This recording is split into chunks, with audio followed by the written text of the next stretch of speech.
හරි. දැන් එහෙනවා ඇති හැමෝටම. කලින් මයික් එක මියුට් කරලා තිබුණා.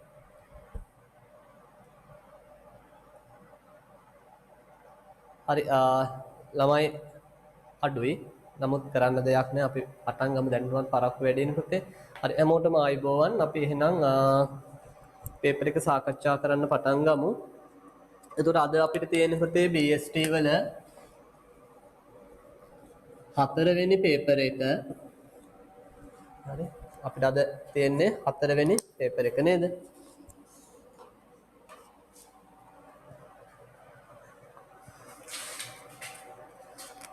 රයිට් ගන්න. එතකොට 4 වෙනි පේපර් එකක් තියෙන්නේ පස පාඩමෙන්.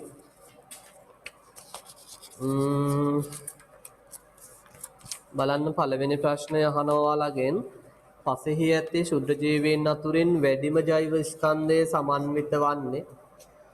එතකොට පුතේ මතක තියාගන්න පසේ ඉන්න ශුද්ධ ජීවීන් අතරින් වැඩිම ජෛව ස්කන්ධයක් තියෙනවා කියලා අපි කියන්නේ දිලීරවල. පැහැදිලිද? වැඩිම ජෛව ස්කන්ධයක් තියෙනවා කියලා අපි කියන්නේ කාටද? දිලීර වලට. එහෙනම් උත්තරේ වෙන්න ඕනේ 2.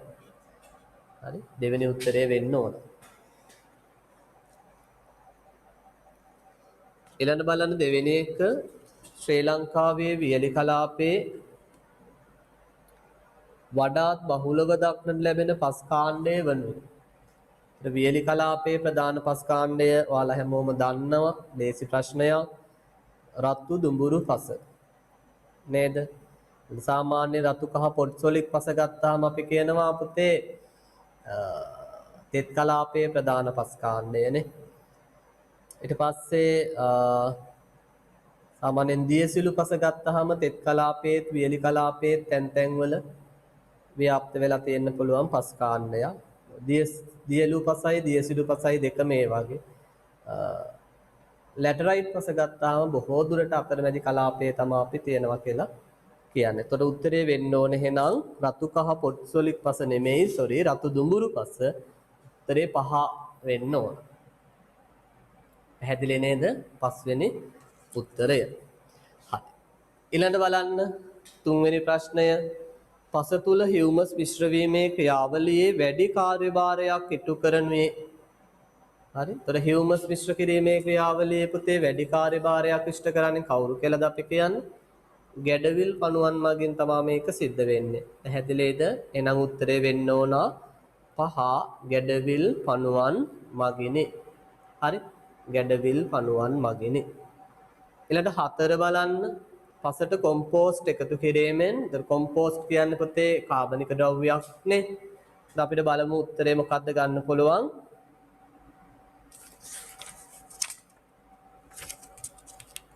රසායනික පොහොර භාවිත කාර්යක්ෂමතාව අඩු වේ. නෑ මං කියවන්නේ පුතේ දැන් කොම්පෝස්ට් කියන්නේ කාබනික ද්‍රව්‍යයක් නේ. ඒතකොට මේ කොම්පෝස්ට් පසට එකතු කළාම පුතේ පසට ලැබෙනවා හියුමස් නේද? පසට හියුමස් ලැබෙනවානේ. ඒතකොට හියුමස් කියන්නේ පාංශු කලිල වර්ගයක්. එතකොට පසේ කලිල ප්‍රමාණය වැඩි වෙනවා කියන්නේ රසායනික පොහොර වලින් නිදහස් වන පෝෂක අයන විශේෂයෙන් කැටායන වර්ග මේ පාංශු කලිල මගින් මොකද කරන්නේ දැන් රඳව ගන්න. නේද? පාංශු කලිල වල අපි කියනවානේ පුතේ පෘෂ්ඨයට ඍණාරෝපණයක් තියෙනවානේ. හරි පාංශු කලිල වල පෘෂ්ඨයට මොන ආරෝපණයක්ද තියෙන්නේ?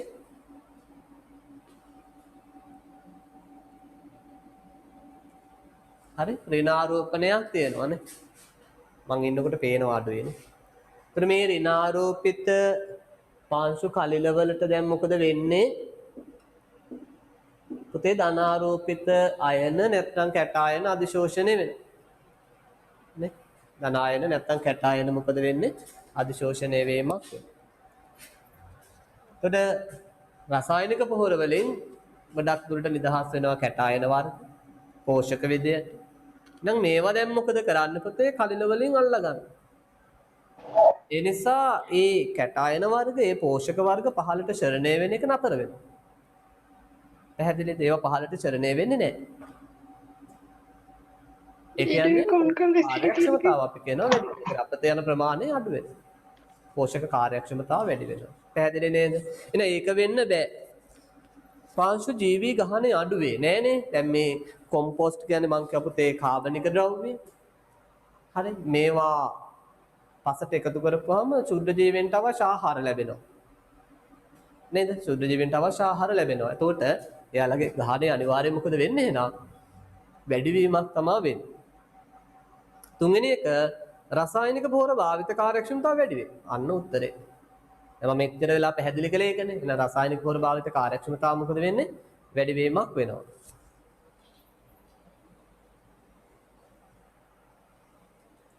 පැහැදිලිද? ඔන්න පොතේ අපි ඒ කතා කළේ 4 වෙනි ප්‍රශ්නය. ඒතර ඒකේ මම අනිත් ඒවා කියන්න යන්න ඕනේ නෑනේ.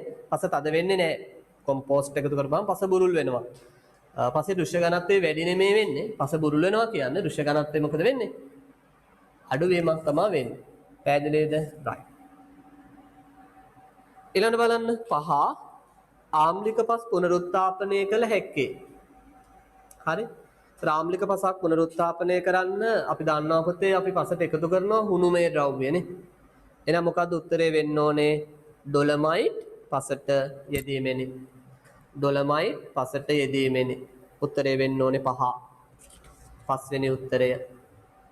ඊළඟ 6 කැටායන හුවමාරු ධාරිතාවයේ හා විද්‍යුත් සන්නායකතාවයේ ඒකක පිළිවෙලෙන්. එතකොට කැටායන හුවමාරු ධාරිතාවයේ සාමාන්‍යයෙන් අපි ඒකක කතා කරනවා පුතේ දෙකක්. ඒකක දෙකක් කතා කරනවා. මොනවද මේ ඒකක දෙක?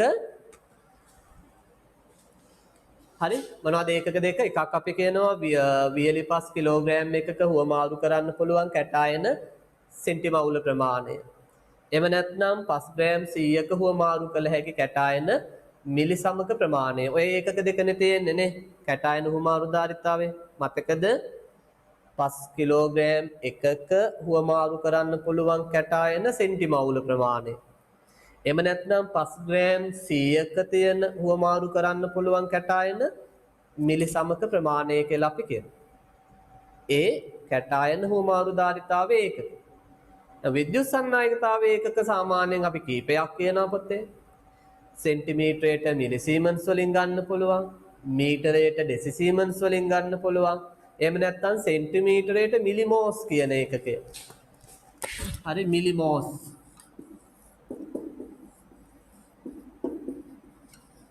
හරි සෙන්ටිමීටරයට මිලිමෝස් කියන ඒකකෙනුත් අපිට ගන්න පුළුවන්. දැන් අපිට උත්තරයට යන්න පුළුවන්. උත්තරේ හොයන්න පුළුවන්. සෙන්ටිමීටරයට මිලිමෝස් බෑනේ. ඒතර මාරු වෙලා තියෙන්නේ. ඒකත් වෙන්න බෑ. 5 කිලෝග්‍රෑමයට මිලි සමක නෑ. 5 කිලෝග්‍රෑමයට නම් සෙන්ටිමවුල. 5 ග්‍රෑම් 100ට සෙන්ටිමවුල නෑ.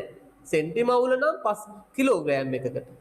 5 ග්‍රෑම් 100කට මිලි සමක සහ සෙන්ටිමීටරයට මිලිමෝස්. ඔව් උත්තරේ 5 පුතේ.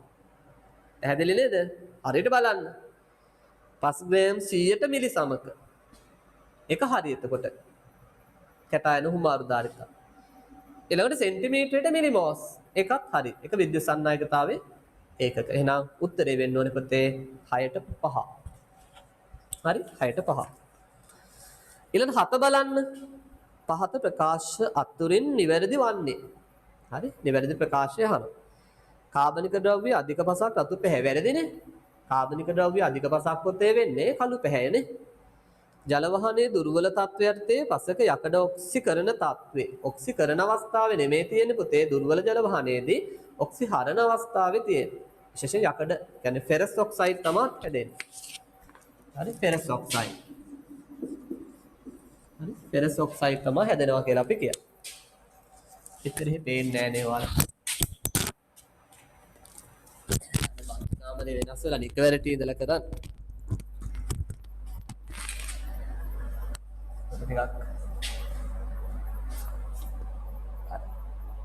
ලොකේෂන්ස් වෙනස් වුණාම එයා අමාරුයි ඉතින්.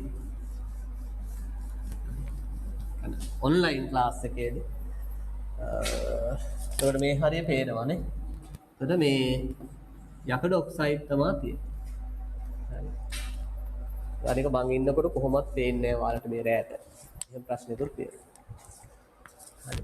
ඒකට හේතුව මේකේ මෙහි පන්ති කාමරේ ලයිට් සිස්ටම් එක තියෙන විදිහට අමාරුයි. කෙලින්ම බෝඩ් එකට ફોකස් කරලා තිබුණා නම් හරියනවා. හරි. අපිට ලොකු අවුලක් නැහැ. මොකද පේපර් ක්ලාස් එක නිසා වාට ලොකුට බෝඩ් එක පේන්න අවශ්‍ය වෙන්නේ නැහැ. බලන්න පුතේ තුන්වෙනි එක මැටි පසකට සාපේක්ෂව වැලි පසේ CEC වැඩි. නෑනේ වැලි පසේ CEC අඩුයි. කලිල නෑනේ. වැලි පසෙහි මැටි පසකට සාපේක්ෂව අවකාශ බහුලය. වැලි පසෙහි අවකාශ නෑ අඩුයි. මැටි පසේ තමයි අවකාශ වැඩිම. සෑම විටම පසේ දෘශ්‍ය ඝනත්වයට වඩා සත්‍ය ඝනත්වය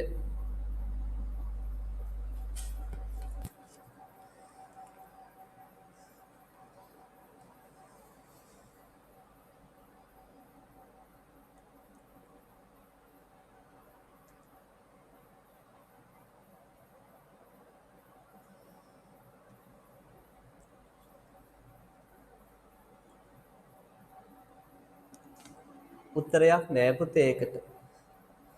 පළවෙනි එක වැරදිනේ. කාබනික ද්‍රව්‍ය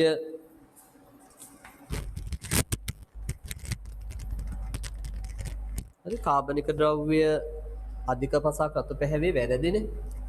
ජල වහනයේ දුර්වල තත්ත්වය යටතේ පසක යකඩ ඔක්සිකරණ වැරදිනේ. ඔක්සිහරණ වෙන්න ඕන. මැටි පසකට සාපේක්ෂව වැලි පසේ CEC වැඩි වැරදි. වැලි පසෙහි මැටි පසකට සාපේක්ෂව අවකාශ බහුලය වැරදි. සෑම විටම පසේ දෘශ්‍ය ඝනත්වයට වඩා සත්‍ය ඝනත්වය අඩුය. නෑ දෘශ්‍ය ඝනත්වයට වඩා හැම විටම සත්‍ය ඝනත්වය වැඩි වෙන්නේ පුතේ. මේකට කිසිදු උත්තරයක් නෑ. ඔයාලා මොනම උත්තරයකට හෝ මාක් කරලා තියෙනවා නම් හරියක් දෙන්න ඕනම උත්තරයක්. මොකක් හරි එකකට ගහලා තියෙනවා නම් හරියක් දෙන්න.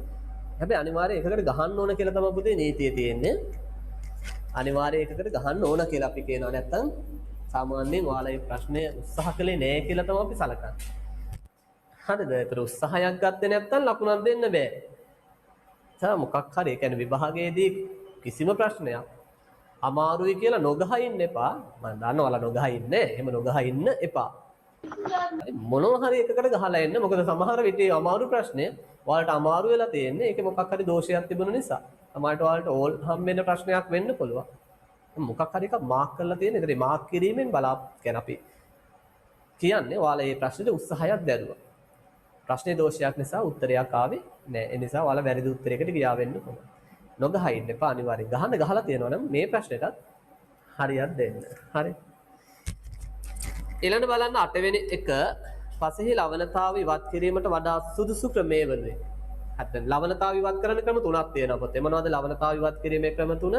එකක් ශේෂ්ඨයට ජලය සපයලා නේ ජලය බැඳලා තියලා නැත්නම් පස ජලයෙන් සංතෘප්ත කරලා ලවණ ටික ශරණය කරනවනේ. ඒක එක ක්‍රමයක් නේ. එහෙම නැත්නම් ශේෂ්ඨයේ ජලය බැඳලා තියලා ජලයට ලවණ ටික එකතු වුණාට පස්සේ ජලය ටික කඩා හරිනවා. ඒ දෙවෙනි ක්‍රමය.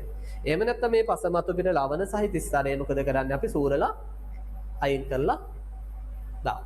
ඔය ක්‍රම තුනනේ තියෙන්නේ. දැන් බලමු අපි පස බුරුල් කර හුණුවේ දේම තවත් ලවණීකරණය වෙයි එහෙම වුණොත්. පස බුරුල් කර ඩොලමයිට් නෑ. පස බුරුල් කර ජිප්සම් නෑ. පස තද කර ඉතුරු ටික නැත. මොකක් හරි ඇත්තේ. පස ජලයෙන් පුරවා ගැඹුරු වැස්සීමට සැලැස්වීම ඒක හරි. අර හතරවෙනි එකේ මොකක් හරි කෑල්ලක් අඩුව තියෙනවා. ඒක ඔයාලට ප්‍රශ්නයක් වෙන්නේ නෑ උත්තරේ තෝරාගන්න. හරි. එතකොට පුතේ 8 වෙනි එකට උත්තරේ 5 වෙන්න ඕන. හරි නේද? right. ඊළඟ බලන්න 9 වෙනි එක ජෛව පද්ධති සඳහා පසෙහි කලිල වැදගත් වනුයේ මට මතක තියෙන විදිහට මේක 2019 පේපර් එකේ ප්‍රශ්නය පොතේ. තොර කලිල වැදගත් වනුයේ පළවෙනි එක කියනවා වායු හුවමාරුව සඳහා මාර්ග සැපයීම සහ ශාකයේ ශ්වසනයට නෑ නේද? අදාළ නෑ. පාංශු සංගතිය වැඩි කිරීම. සංගතිය කියලා කියන්නේ එකමුතු බව කියන අදහස නෑ. ජල පරිවහනයේ සැලැස්වීම නෑ. භාෂ්මිකායන අධිශෝෂණය කර රඳවාගෙන නිදහස් කිරීම මගින් ශාකවලට පෝෂණය ලබා දෙන නිසාය. ඔව්. ඒක තමයි පුතේ වඩාත්ම ගැළපෙන උත්තරය. එහෙනම් උත්තරේ වෙන්න ඕනේ 4. ඒවායේ ධනාරෝපණ මගින් ආම්ලික සංයෝග ආකර්ෂණය කරන වැරදි. ඒක වෙන්නේ නැහැ. වඩාත්ම ගැළපෙන උත්තරේ පුතේ 4. පැහැදිලි නේද? හරි. ඊළඟ බලන්න 10 වෙනි එක මැටිමය පසෙහි ජලය රඳවා ගැනීමේ ධාරිතාව වැඩි වෙන්නේ හේතු දෙකක් තියෙනවා පුතේ. මැටි පසෙහි ජලය රඳවා ගන්න එක වැඩි වෙන්නේ. එකක් තමා මුළු පෘෂ්ඨ වර්ගඵලය අංශුවල මුළු පෘෂ්ඨ වර්ගඵලය වැඩි වෙනවා. මතක තියාගන්න. අනිත් කාරණය තමා පුතේ තියෙන අවකාශ ප්‍රමාණය වැඩි. පැහැදිලිද? මැටිපසේ ජලය රඳවා ගැනීමේ හැකියාව වැඩි වෙන්න බලපාන හේතු දෙකක් තියෙනවා. එකක් මැටිපසේ මුළු පෘෂ්ඨ වර්ගඵලය වැඩි. අනිත් කාරණය අපි කියනවා කේශික සිදුරු ප්‍රමාණය. නැත්නම් ශුද්ධ අවකාශ ප්‍රමාණය වැඩි. බලමු මොකක්ද අපෙන් බලාපොරොත්තු වෙන්නේ කියලා ওই දෙකෙන්. මනා වයනයක් හා ව්‍යුහයක් පවතින බැවිනි, මනා සවිවරතාවයක් හා ඝනත්වයක් පවතින බැවිනි, මනා වාතනයක් හා අවකාශ පවතින බැවිනි, වැඩි පෘෂ්ඨික ශේෂ්ඨඵලයක් හා අවකාශ පවතින බැවිනි. අන්න පුතේ උත්තරේ තියෙනවා පැහැදිලිවම. උත්තරේ වෙන්න ඕනේ 4. පැහැදිලි නේද? උත්තරේ වෙන්න ඕනේ 4.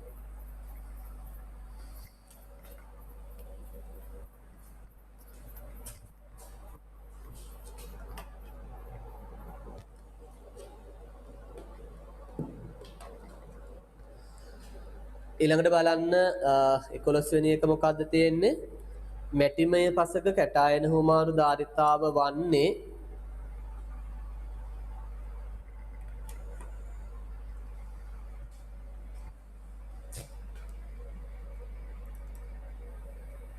මොකද්ද උත්තරේ වෙන්න ඕනේ? මැටිමය පසෙහි 20 40 30 50 35 50 උත්තරේ 3 නේද? මැටිමය පසෙහි කැටායන හුමාරු ධාරිතාව 20ත් 40ත් අතර කියලා අපි කියන්නේ නේ. 20ත් 40ත් අතර. උත්තරේ 3. අධික මැටි පසේ සාමාන්‍යයෙන් අපි කියන්නේ 35ත් 50ත් අතර වගේ ප්‍රමාණයක් තියෙන්න පුළුවන් කියලා අධික මැටි පසේ. මෙතන තියෙන මැටි පස නිසා පුතේ 20ත් 40ත් අතර කියන උත්තරේට යන්න. ඊළඟ 12 වෙනි එක බලන්න.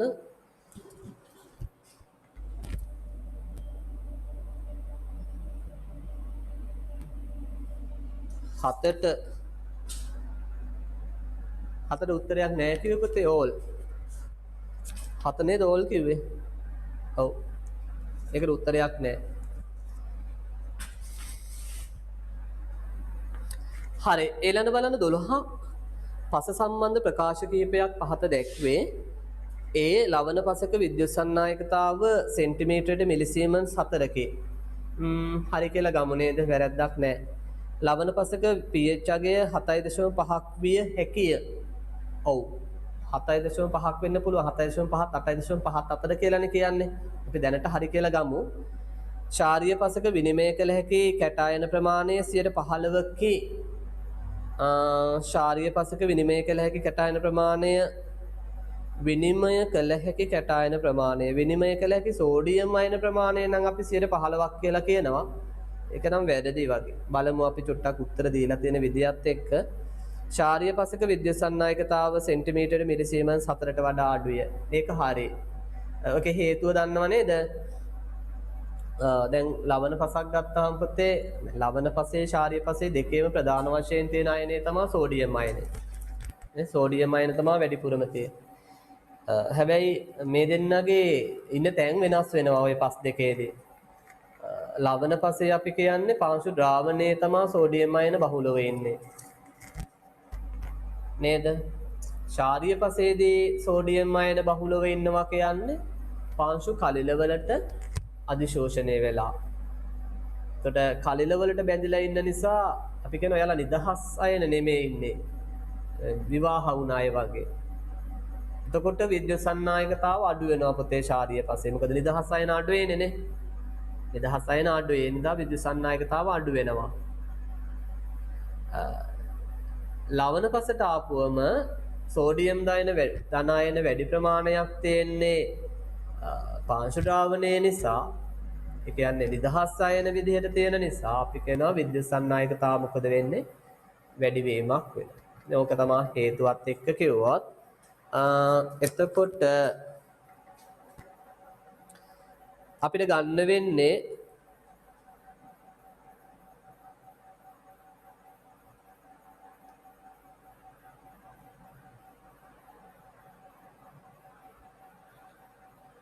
C වැරදි කොහොමත්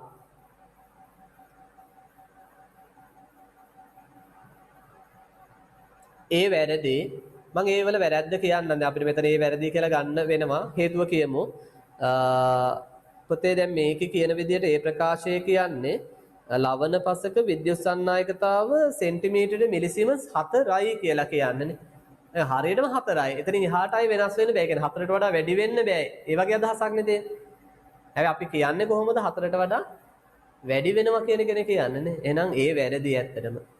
එහෙනම් අර B හරි. ඇයි ඒක කියන්නේ විය හැක කියලානේ කියන්නේ. 7.5ක් විය හැක වෙන්න පුළුවන්. 7.5 ඉඳලා 8.5 දක්වා ඕනම අගයක් වෙන්න පුළුවන් පුතේ. එහෙනම් ඒක හරි. එහෙනම් BD විතරයි හරියන්නේ පුතේ. 12ට උත්තරේ වෙන්න ඕනේ 5. පැහැදිලිද? ඒකට ගන්න ඒ විදියටයි උත්තරේ එතකොට. 12ට උත්තරේ 5. හරි ගැටලුවක් නෑ නේද? හරි මුකුත් ප්‍රශ්න තියෙනවා නම් දාන්න මැසේජ් එකක් බලමු. මොකද දන්නේ අද ළමයි අඩුනේ. අමතක වෙලා අදන්නේ. නින්ද ගිහලා ඇති. හරි 13 බොහෝ කෘෂිකාර්මික භෝගවලට උචිත pH පරාසය වනුයේ 6.57. හරි බොහොමයක් භෝගවලට පුතේ උචිතයි කියන්නේ අපි 6.57 වගේ නැත්නම් 7.5 වගේ කියන්නත් පුළුවන්. ඒ pH පරාසය කියන්නේ උදාසීන pH අගයට ආසන්න අගයක් වෙන්න ඕන කියලා අපි කියනවා.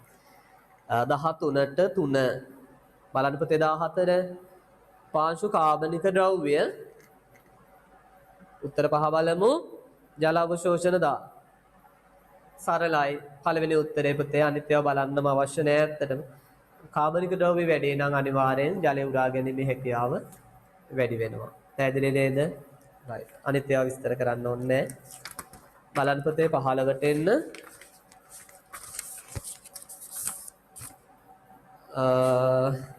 කද්ද 15 කියන්නේ ගොවියෙකුට ඔහුගේ ශේෂ්ඨයේ pH අගය 4ක් බව සඳහන් පාංශු පරීක්ෂා වාර්තාවක් ලැබුණා. හරි ගොවියෙක් ඉන්නවලු. දැන් එයාගේ මේ පස පරීක්ෂා කරලා පුතේ.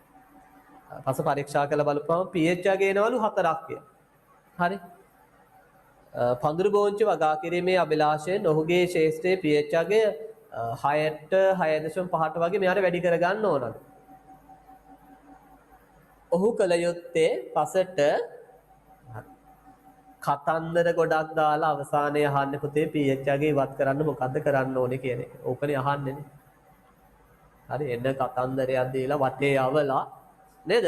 වටේ යවලා අරගෙන ඇවිල්ලා අවසානයේ අහන්නේ සාරාංශය ගත්තා මොකද්ද දෙන්නේ? පාංශු pH අගය ඉවත් කරන්නේ කොහොමද? sorry පාංශු ආම්ලිකතාව ඉවත් කරන්නේ කොහොමද? හරි අපිව නිකන් එන වටයක් යවලා අරගෙන එනවා. බලමු ඉතින් උත්තර දිහා මොනවද? හරිම සරලයිනේ. කුණුමය ද්‍රව්‍යයක්නේ. දොළමයි එකතු කිරීම. එහෙනම් උත්තරේ 2. හරි අච්චර වටේ යවලා අවසානයේ අහලා තියෙන නිකන් සොච්චම් ප්‍රශ්නයක්. හරි 16 බලන්න. යාපනයේ ප්‍රදේශයේ කෘෂිකාර්මික භූමියක වැලිමය වයනයක් සහිත පසක් භෝග වගාවට සුදුසු තත්ත්වයට පත් කිරීමට වඩා සුදුසු ක්‍රියාමාර්ගයක් වන්නේ. වැලි බහුල පසක් තමයි තියෙන්නේ. ඒක කොහොමද පුතේ භෝග වගා කරන්න සුදුසු තත්ත්වයට අපි පත් කරලා දෙන්නේ? හිතන්නකෝ මේ ප්‍රදේශයේ කෘෂිකාර්මික උපදේශකවරයා ඔයාලා කවුරු හරි කියලා. යා කියලා හිතන්නකෝ කැම්පස් එකේම ගිහලා ඉවර වෙලා ජොබ් එකක් හම්බුණා කියලා. ඔයාලා මේ ගොවියට උපදේශයක් දෙන්න ඕන මෙන්න මෙහෙම කරපන් කියලා. හරි අපි බලමු මොකද්ද කරන්න ඕනේ කියලා. පස හොඳින් බුරුල් කර පසට මැටි යොදා මිශ්‍ර කෙරෙන්න. පසට මැටි යොදා ඩොලමයිට් පොහොරද යෙදීම. පසට ජෛව පොහොර යොදා ජල වහන පද්ධති සකස් කෙරෙන්න. අදාළ නෑ නේවා. පසට රසායනික පොහොර යොදා නෑ. දැන් මට වැඩක් නෑ පුතේ රසායනික පොහොර ටික ඔක්කොම යනවා භූගත ජලයට ගිහලා එකතු වෙයි අපරාධේ. පසට මැටි හා කාබනික ද්‍රව්‍ය යොදා පසට ජල සම්පාදනය කෙරෙන්න. වඩාත්ම ගැළපෙන පිළිතුර පුතේ පස්වෙනි එක. හරි. දැන් පළවෙනි එකේ කියන්නේ මැටි විතරක් දානවා කියලා. දැන් මේ පස කාලයක් තිස්සේ වැලි පසක් නේ පුතේ තිබිලා තියෙන්නේ. එතකොට මේ පස්සේ මේ පෝෂක හැමත් මුකුත් නැහැ. ව්‍යුහයක් දුර්වල වෙලා. හරි ඒ නිසා මේකට මැටි විතරක් එකතු කරලා මදි අපි. මේකට තව කාබනික ද්‍රව්‍ය ටිකකුත් එකතු කරන්න ඕනේ. අපි මැටිත් දාලා කාබනික ද්‍රව්‍යයක් දාලා ඒ වගේම මේ පස වැලි පසක් විදිහට තිබුණ නිසා ජලයත් ගොඩක් අඩු ඇතේ. ජලය ටිකකුත් මොකද කරන්නේ අපි පසට එකතු කරනවා. එහෙනම් උත්තරේ වෙන්න ඕනේ කීයද? 5. 17 බලමු අපි. බලන්න 17.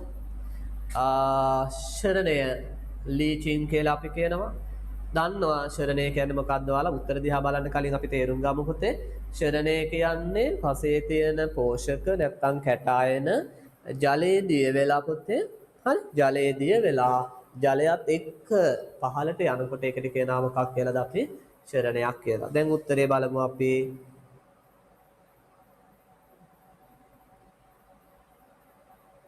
නිසි පරිදි සිදු නොකළහොත් ඒ ශාක වර්ධනයට උපකාරී කරගත හැකිය. නිසි පරිදි සිදු කළහොත් නෑනේ. ශරණය වුණොත් පෝෂක අපත යනවානේ.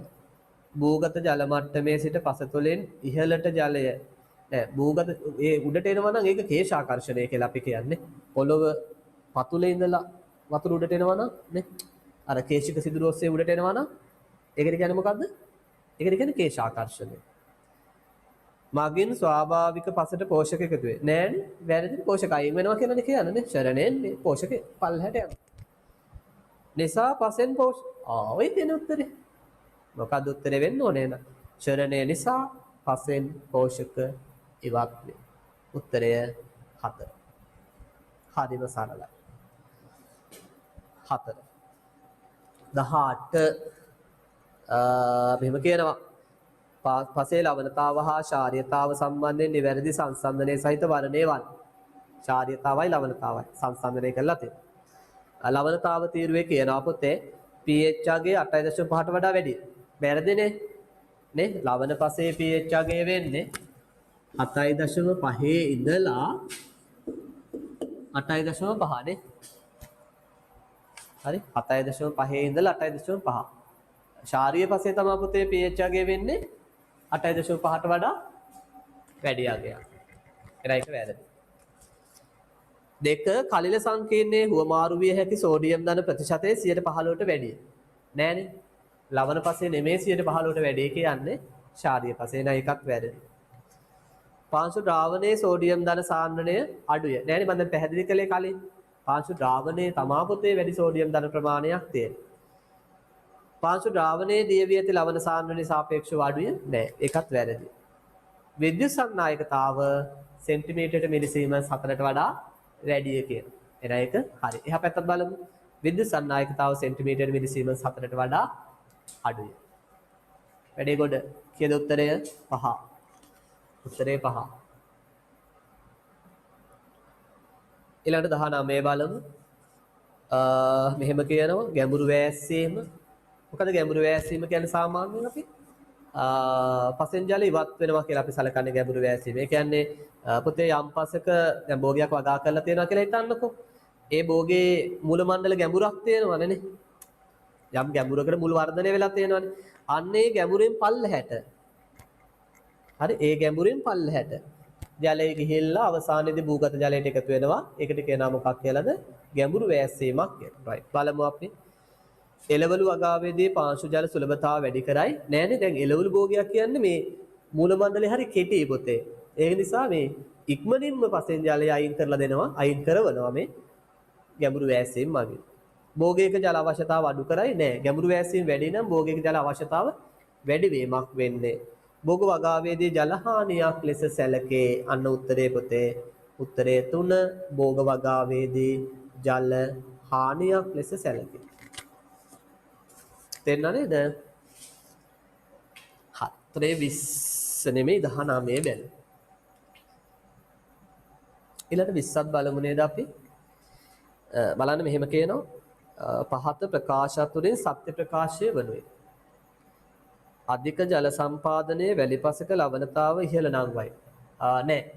අධික ජල සම්පාදනයේ ලවණ පසක් සමහරට ශාරීය කරන්න. ආම්ලික කරන්න පුළුවන්. ඒ කොහොමද? දැන් වැලිපසේ අපි දන්නවනේ පුතේ වැඩිපුර ජලය පහළට ගැඹුරු වෑස්සෙන. වැලි පස්සේ මහාවකාශනේ වැඩිනේ. ඒතකොට ජලය පල්ලෙහාට යනවා. දාන වතුර වැඩිපුර පල්ලෙහාට යන්නේ. ඒතකොට මේ ජලයට අර ඔය පසේ තියෙන කැටයන එනවා. කැටයන දිය වෙවි එනවා. ඇවිල්ලා ඒවත් අර ජලයත් එක්ක පහළට වචනේ මොකද්ද ශරණය වෙනවනේ. පහළට ශරණය වෙලා යන්න පුළුවන්. එතකොට දැන් මේ පස මත්තු පිට කලාපයේ තියෙන කැටයන එහෙම නැත්නම් මේ බාෂ්මික අයන ප්‍රමාණය මොකද වෙන්න පුළුවන්? අඩු වෙන්න පුළුවන්. එතකොට ඇත්තටම පස ආම්ලිකතාවයකට හැරෙන්න හැකියාවක් තියෙනවා කියලා අපිට කියන්න පුළුවන්. එහෙනම් ඒක වැරදි. මැටි අධික පසකින් භෝගයකට ලබාගත හැකි ජල ප්‍රමාණය ලෝම පසකට වඩා වැඩිය. නෑ. මතක තියාගන්න මේක ටිකක් ඇග්ගි වලට බර ප්‍රශ්නයක් හැබැයි.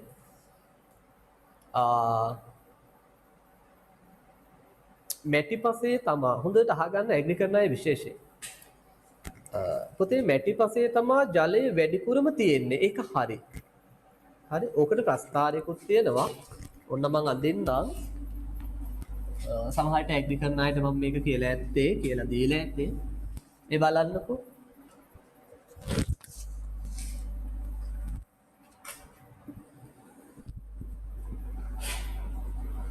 හරි මේ පැත්තට අපි දාන්නේ වයනය. වාට පෙනේවිත් දන්නේ.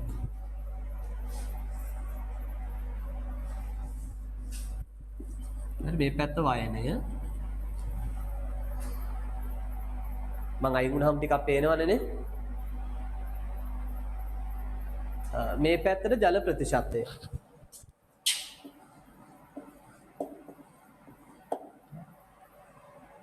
එතකොට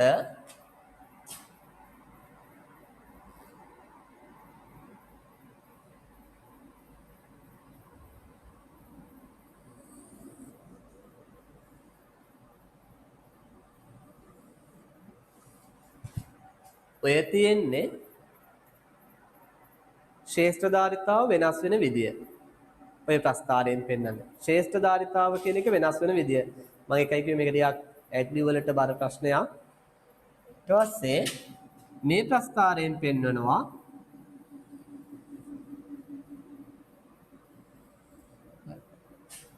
මේක ෆීල්ඩ් කැපැසිටි එක ශ්‍රේෂ්ඨ ධාරිතාව මේක පුතේ අපි කියනවා මේක ශ්‍රේෂ්ඨ ධාරිතාව මේකට අපි කියනවා ස්ථිර මැලවීමේ අංකය. හරි? ඒකට කියන්නේ මොකද්ද? ස්ථිර මැලවීමේ අංකය නැත්නම් permanent wilting point කියලා කියන. මම ආපුම පේනවන්නේ අයින් වුණාම. හරි. දැන් සාමාන්‍යයෙන් ඔයාලා දන්නවා විශේෂයෙන් ඇග්‍රි කරනවා බාලා දන්නවා පුතේ. ශාකයකට ලබාගත හැකි ජලය කියලා අපි කියන්නේ ස්ථිර මැලවීමේ අංකය ශ්‍රේෂ්ඨ ධාරිතාවත් අතර තියෙන ජල ප්‍රමාණයනේ. එහෙනම් දරුවනේ මේ ප්‍රස්තාරයේ හරි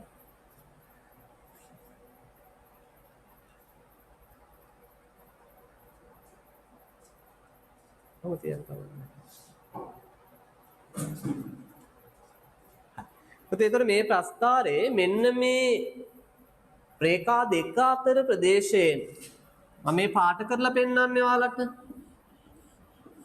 මෙන්න මේ ප්‍රදේශයෙන් නිරූපණය වෙන්නේ භෝගයකට ලබා ගන්න පුළුවන් ජල ප්‍රමාණය. තේරුණාද කියන එක? ස්ථිර මැලවීමේ අංකයත් ශ්‍රේෂ්ඨ ධාරිතාවත් ස්ථිර මැලවීමේ අංකයත් අතර ඒ තියෙන ප්‍රදේශයෙන් අපි කියනවා මොකද්ද නිරූපණය වෙන්නේ? භෝගයකට ලබා ගන්න හැකි ජල ප්‍රමාණය. ඒකට දැන් සාමාන්‍ය මෙන්න මේ හරියට තමයි එන්නේ පුතේ ලෝම පස.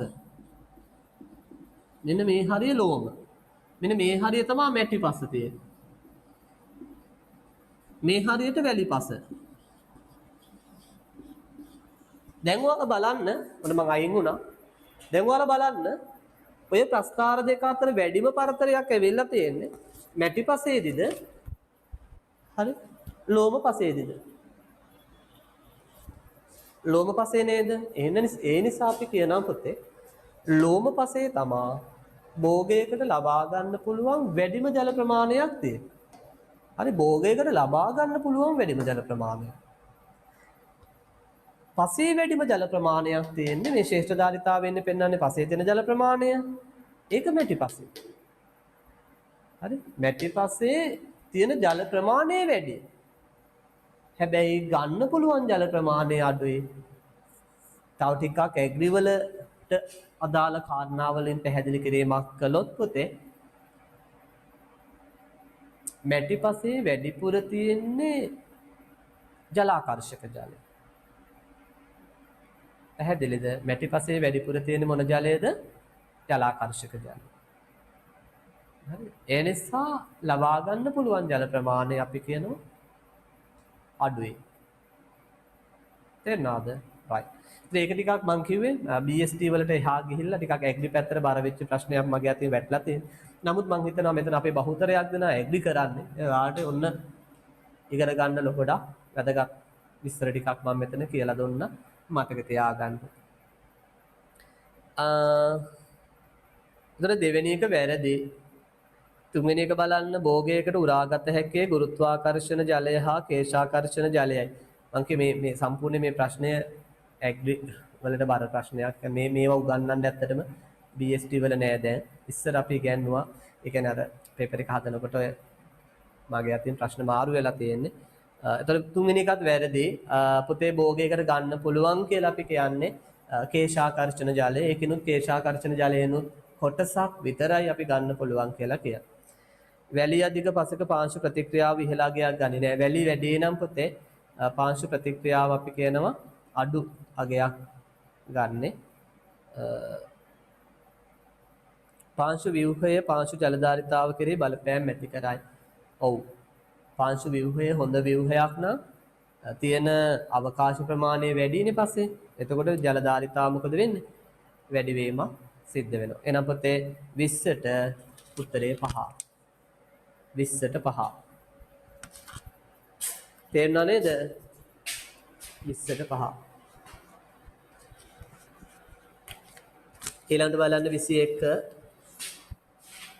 පාංශු වර්ණය පිළිබඳ ප්‍රකාශ දෙකක් පහත දැක්වේ. ඒ ප්‍රකාශය කියනවා කාබනික ද්‍රව්‍ය අධික පස කළු හෝ දුඹුරු වර්ණයක් ගන්නේ හරි නේද? B ප්‍රකාශය කියනවා ජල වහනයේ උසස්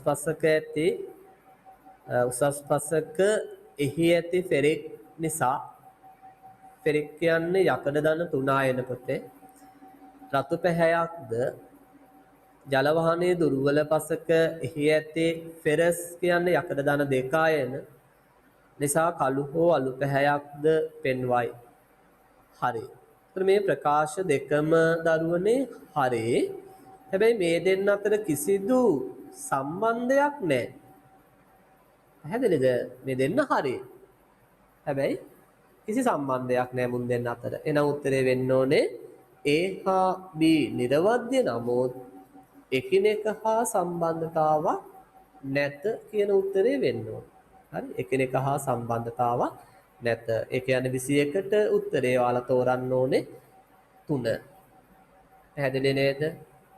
ඊළඟ පුතේ 22 බලමු අපි. පසෙහි පවතින ප්‍රාථමික ඛනිජ අංශුවක් වන මැටි ඛනිජය පිළිබඳ ප්‍රකාශ කිහිපයක් පහත දැක්වේ. A ස්පටික රූපී දැලිසාකාර ව්‍යුහයකින් යුක්තය හරි. B ස්පටික ඒකක අතරට ජලය උරාගෙන ප්‍රසාරණය වීමේ හැකියාවක් ඇත හරි. මැටි වලට වතුර උරා ගත්තාම පුතේ ඉදි වෙනවා ප්‍රසාරණය වෙනවා. අංශු වල විස්කම්භය වැරදි. මැටි අංශුවක විස්කම්භය කීයද පුතේ? මිලිමීටර 0.002ට වඩා අඩුයි නේ. මිලිමීටර 0.002ට වඩා අඩුයි. ඔයාලට පේන්නේ නැහැ නේ ඒකත්.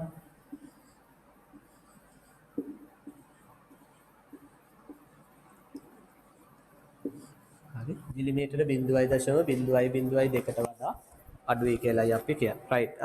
එහෙනම් පොතේ හරියන්නේ AB විතරයිනේ. ඒතර උත්තරේ 2. හරි. AB විතරයි උත්තරේ 2. හරි නේද? ඊළඟ 23 බලමු. රතු දුඹුරු ලැටසොලෙක් පස සම්බන්ධව ප්‍රකාශ කිහිපයක් පහත දැක්වේ. ඒ කැල්සියම් අධික පසකි හරි. රතු දුඹුරු පසේ පුතේ රතු දුඹුරු ලැටසොලික් පසේ අපි කියනවා කැල්සියම් වැඩිපුර තියෙන. තෙත් කලාපයේ නෑ. රතු දුඹුරු ලැටසොලික් පස අපි සාමාන්‍යයෙන් කියන්නේ පුතේ අතරමැදි කලාපයේ විශේෂ මාතලේ කුරුණෑගල ඔය වගේ පැතිවල තමයි මේක තියෙනවා කියලා කියන්නේ. කොකෝව වගා කිරීමට සුදුසුය. ඔව් මේ පසේ පුතේ කැල්සියම් වැඩිපුර තියෙන නිසා අපි කියනවා කොකෝව වගා කරන්න සුදුසුයි කියලා. එහෙනම් AC විතරයි හරියන්නේ පිළිතුර 4. AC විතරයි පිළිතුර 4. හරි නේද? ඊළඟ 24 බලමු අපි. පානබොක්කේ මුවමන් පාංශු වර්ගීකරණයට අනුව පාංශු කාණ්ඩ 14ක් පවතී. ඒ අතුරින් රතු දුඹුරු පස් කාණ්ඩේ හදාගන්න පුතේ. රතු දුඹුරු පස් කාණ්ඩේ ලක්ෂණයක් නොවන්නේ කියලා අහන්නේ. යටින් ඉරක් ගහගන්න නොවන්නේ. වැඩිම කැටායන හුමාරු ධාරිතාවක් සහිත පස් කාණ්ඩේ වේ. හරි. ලංකාවේ වැඩිම ව්‍යාප්තියක් සහිත පාංශු කාණ්ඩේ වේ. හරි. පාංශු සංරක්ෂණ ක්‍රම භාවිත කළ යුතු පස් කාණ්ඩයකි. හරි. බොහෝ දුරට මතු පිට පස පුතේ දුර්වල ව්‍යුහයකින් යුක්තයි කියනවා. ඒ නිසා පාංශු සංරක්ෂණ ක්‍රම යෙදීම හොඳයි කියලා අපි කියනවා. පස් මතු පිට ස්තරයේ පාංශු ව්‍යුහයේ දුර්වල අතර ගැඹුරට යත්න ස්ථායි වේ. හරි. pH අගය ආම්ලික නෑ පුතේ. බොහෝ දුරට උදාසීන අගයට සමානයි. ආසන්නව 6.5 වගේ පරාසයේ තියෙන්නේ. එහෙනම් පහ වැරදි. පහ කියන එක අදාළ වෙන්නේ රතු කහ පොට් සොලික් පසට. රතු කහ පොට් සොලික් පස කියන්නේ තෙත් කලාපයේ ප්‍රධාන පස් කාණ්ඩයනේ. තෙත් කලාපයේ ප්‍රධාන පස් කාණ්ඩයේ පුතේ pH අගය බොහෝ දුරට 4ට ආසන්න අගයක් තියෙනවා කියලා තමයි අපි කියන්නේ. පැහැදිලිනේ? එහෙනම් වැරදි එකනේ අහන්නේ. ලක්ෂණයක් නොවන්නේනේ අහන්නේ. එහෙනම් උත්තරේ කීයද? 5 වෙනි එක වෙන්න ඕන. ඔන්න එක දිගටම පහේ වාව වැඩිද මන් දන්නේ. මේ පේපර් එකේ වැඩිපුරම පහද කොහෙද ආවේ උත්තර?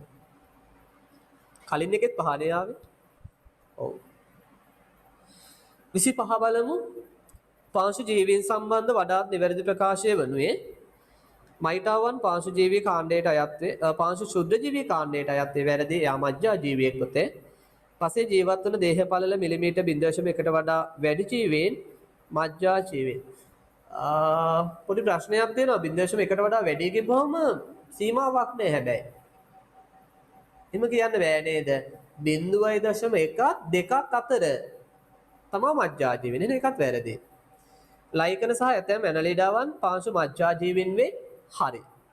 ලයිකන සහ ඇතැම් ඇනලිඩාවන් විශේෂයෙන් අපි කියනවා එන්කිට්‍රේට් කියන ගැඩවිල් පණුවාකාරය. එන්කිට්‍රේට්. එයාලා අයිති වෙනවා පොතේ මජ්ජා ජීවීන් ගණයට. ඕනනම් පල්ලෙහාට ගිහිල්ලා එමු. පස්සේ ගැඩවිල් පණුවන් නැති විට පාංශු ව්‍යුහය බිඳ වැටේ නෙමෙයි පොතේ පාංශු ව්‍යුහය දියුණු වෙනවා. ගැඩවිල් පණුවා කියලා කියන්නේ අතිශය වැදගත් අතිශය ප්‍රයෝජනවත් පාංශු ජීවී කාණ්ඩයක්. පාංශු ජීවී නයිට්‍රී හරණය මගින් පසේ පෝෂක සුලභතාව වැඩි කරයි නෙමෙයි පුතේ. නයිට්‍රී හරණය කියන්නේ පසේ තියෙන නයිට්‍රජන් වායුව විදියට අණුක නයිට්‍රජන් විදියට පසෙන් අයින් කරලා දානවා. එහෙනම් පසේ පෝෂක සුලභතාව අඩු කරන්න තමයි නයිට්‍රී හරණය හේතු වෙන්නේ. එහෙනම් ඒකත් වැරදි. උත්තරය 3 25ට 3. බලමු ඊළඟට. තව පහක් තියෙනවා. ශ්‍රී ලංකාවේ වඩාත් බහුල මහා පාංශු කාණ්ඩ දෙක ශ්‍රී ලංකාවේ බහුලවම ව්‍යාප්ත වෙලා තියෙන පාංශු කාණ්ඩ දෙක හොඳින් මතක තියාගන්න. ගොඩක් අය මේක වරද්දා ගන්නවා. රතු දුඹුරු පසයි දියසිලු පසයි. හොඳට මතක තියාගන්න. ගොඩක් අයට හිතෙන්නේ රතු කහ පොට් සොලික් කියලා. මතක තියාගන්න. රතු කහ පොට් සොලික් නෙමේ. රතු දුඹුරු පසයි දියසිලු පසයි. උත්තරේ වෙන්න ඕනේ 2. කබොක් කුට්ටි කැපීමට යොදා ගනු ලබන පස් කාණ්ඩය රතු කහ පොඩ් සොලික් පස. කබොක් කුට්ටි කපන්න ගන්න පුතේ රතු කහ පොඩ් සොලික් පස. ඊළඟ 28 බලමු. පසක දැකිය හැකි සංඝටක කිහිපයක් පහත දැක්වේ. ඉහත සංඝටක අතරින් පසක කැටායන හුවමාරු ධාරිතාව වැඩි කිරීමට දායක වනුයි. දරුවනේ කැටායන හුවමාරු ධාරිතාව වැඩි කරන්න නම් අනිවාර්යෙන් එයා කලිල වර්ගයක් වෙන්න ඕන. කලිල වර්ග දෙකයි තියෙන්නේ. මොනවද? මැටි හියුමස්. හොයන්න මැටි හියුමස් A හා D.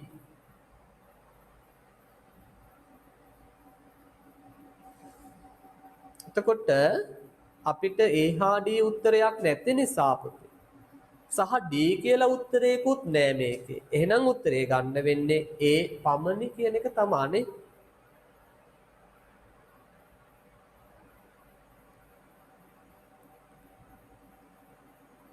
හරි අපිට ගන්න වෙන්නේ ඒ පමණයි.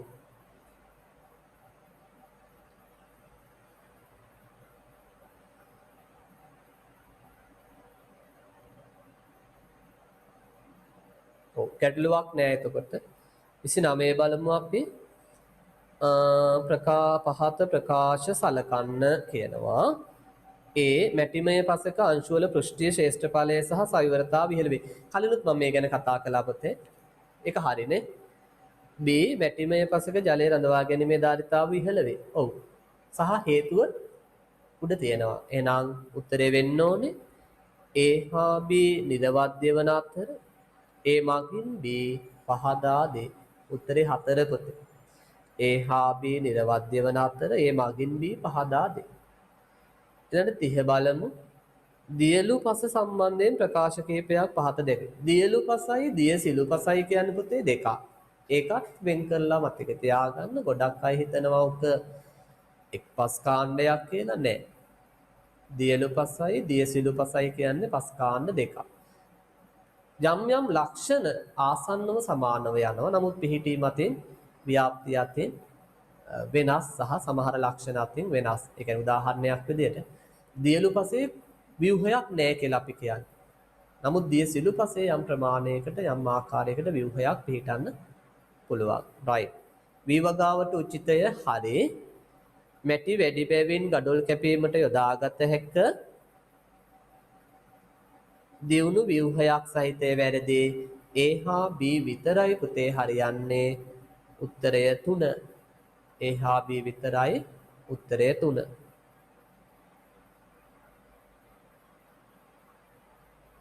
හරි. එතකොට ඔන්න බහුවර්ණ ප්‍රශ්න 30 නම් කතා කරගත්තා. ඔයාලට බලන්න පුළුවන් දැන් පුතේ ඔයාලගේ 30න් කීයක් හරිද කියන එක. ඊළඟට අපි විනාඩි 5ක විතර චූටි රෙස්ට් එකක් අරගෙන බ්‍රේක් එකක් අරගෙන අපි එමු ව්‍යුහගත එකේ ප්‍රශ්න ටිකක් සාකච්ඡා කරන්න. ඒ අතර බහුවර්ණ එකේ යම් මොන හරි ගැටලු තැනක් තවදුරටත් තියෙනවා නම් කතා කරලා අහන්න අපි සාකච්ඡා කරමු. හරි. එහෙනම් විනාඩි 5කින් අපි ව්‍යුහගත එක සාකච්ඡා කරන්න පටන් ගමු. ඒ අතර මොන හරි ප්‍රශ්න තියෙනවා නම් ඕනම එකක් ඔතේ කතා කරලා අහන්න. අපි ඒවා විසඳගෙන නේද? ඉස්සරහට යමු. හරි. එහෙනම් ගන්නකෝ විනාඩි 5ක් විතර පොඩි බ්‍රේක් එකක්.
හරි එතකොට චුට්ටක් මේකත් අහගන්න පුතේ. දැන් අදින් අපි කියන්නේ දැන් ඇත්තට මේ කතා කරන්නේ අපි ජනවාරි මාසෙට ගත්ත පේපර්ස් ටිකනේ නේ. එතකොට දැන් අද පේපර් එක සාකච්ඡා කරලා ඉවර වුණාම අපේ ජනවාරි මාසයේ පේපර්ස් ටික ඉවර වෙනවා. එතකොට දැන් අපි ඊළඟ සතියේ ඉඳලා මේ මාසේ පේපර්ස් ටික සාකච්ඡා කරන්න පටන් ගන්නවනේ. එතකොට ඔයාලා ඊළඟ සතිය බදාදානේ. එතකොට ආයෙ නැවත BST ක්ලාස් එක පේපර් ක්ලාස් එක තියෙන්නේ. ඒතර එදා වෙනකොට මේ මාසෙට අදාළව, ඒ කියන්නේ මේ මාසෙත් පේපර් ක්ලාස් එකට සම්බන්ධ වෙනවා නම් වෙන්න බලාපොරොත්තු වෙනවා නම් මේ මාසෙට අදාළ පේපර්ස් ටික ඔයාලට ගන්න වෙනවා. එතකොට සෙනසුරාදාට පුළුවන් නිකවැරටි අයටයි කුරුණෑගල අයටයි ගන්න. ඉරිදාට පුළුවන්. එතකොට වාරිපොළ අයට ගන්න. හැදෙන්නද? එතකොට ඒ දවස් ටික ඒ කියන්නේ ඒ දවස්වලදී ඔයාලා මේ පේපර් එක ගන්න අරගෙන උත්තර ලියලා තියන්න. එතකොට ඊළඟ බදාදා අපිට කතා කරන්න තියෙන්නේ බිම් මැනීම පාඩමේ පළවෙනි ටියුට් එක මම එදා තියරි ක්ලාස් එකෙත් කියවන්නේ නේද? අපි බිම් මැනීම පාඩමටත් මේ විදිහටම පේපර්ස් දෙකක් කරනවා. මේ පේපර්ස් දෙක අපි කතා කරනවා ලබන බදාදා. පේපර්ස් දෙක නේ. මේ පේපර් එක පළවෙනි පේපර් එක බදාදාට කතා කරනවා. ඊළඟ ඒ පේපර් එක එතකොට අරගන්න වෙනවා පේපර් ක්ලාස් එකට සම්බන්ධ වෙන්න වනම් ඊළඟ මේ මාසෙ ඉඳලා ඒ කියන්නේ මේ මාසෙනේ එතකොටනේ අපි මේ කතා කරන්නේ මම කියන්නේ ජනවාරි මාසය කියලා. ඒතර මේ අපිට පෙබරවාරි 25 නිමාඩු හම්බ වෙනවනේ. ඒතර අපි එතනදී මේ මාසෙට අදාළ පේපර්ස් ටික ඒ කියන්නේ පේපර්ස් 4ම කතා කරලා ඉවර කරනවා. ඒ කියන්නේ අපි ඊළඟට කතා කරන්නේ කවද්ද? අද 10යි 17නේ. 17යි ආයි ඊළඟට හම්බ වෙන්නේ අපිට 24නේ. 24 වල පේපර්ස් දෙකයිනේ කතා කරලා ඉවර වෙන්නේ. ඊට පස්සේ එතන 25 ඉඳලා අපි එක ළඟ අපිට පේපර්ස් දෙක අරගෙන 28 වෙනිදා වෙනකොට අපි මේ මාසෙට අදාළ පේපර්ස් ටික කතා කරලා ඉවර කරලා මාර්තු මාසෙ ඉඳලා හරියටම මේ සතියට අදාළව පේපර්ස් ටික කියන්නේ මේ සතියට පේපර්ස් ටික කරගෙන යමු. ඒ අතර දැන් ඔය මේ පේපර්ස් කරන අතර මම ඔයාලට දැන් ඔය ඉවර වෙන පාඩම් වලින් ආයේ එකට එකතු කරලා පේපර් එකක් දෙනවා. හරි බොහෝ දුරට මේ පේපර් එක මෙහෙම ඔන්ලයින් ක්‍රමයට නැතිව ඔයාලට මම වෙනම දවසක් හරි අමාට දවසක් නිමාඩු දාලා හරි ඔයාලට ඉස්කෝලේ නොයම් උදේ වරුවක දාලා කරනවා. ඒතර ඒකටත් ලෑස්ති වෙලා ඉන්න. දැන් මෙහෙම පාඩමෙන් පාඩමට යන අතරතුර ඔයාලට දැන් පුළුවන් වෙන්න ඕන ඊට පස්සේ සම්පූර්ණ පේපර් එකක් ඒ කියන්නේ ඉවර වෙන පාඩම් ඔක්කොගෙම ප්‍රශ්න පත්‍රයක් දුන්නාම මම ඔයාලට ඒක සාර්ථකව කරගන්න පුළුවන් වෙනවා. ඒතර මම ඔන්ලයින් ක්ලාස් එකේ මේ විදිහට අරගෙන ගිහිල්ලා දැන් විමැනීමත් ඉවරුනහම වගේ හරි ඒ පාඩම් තුනම එකට එකතු කරලා නැවත පේපර් එකක් කරනවා.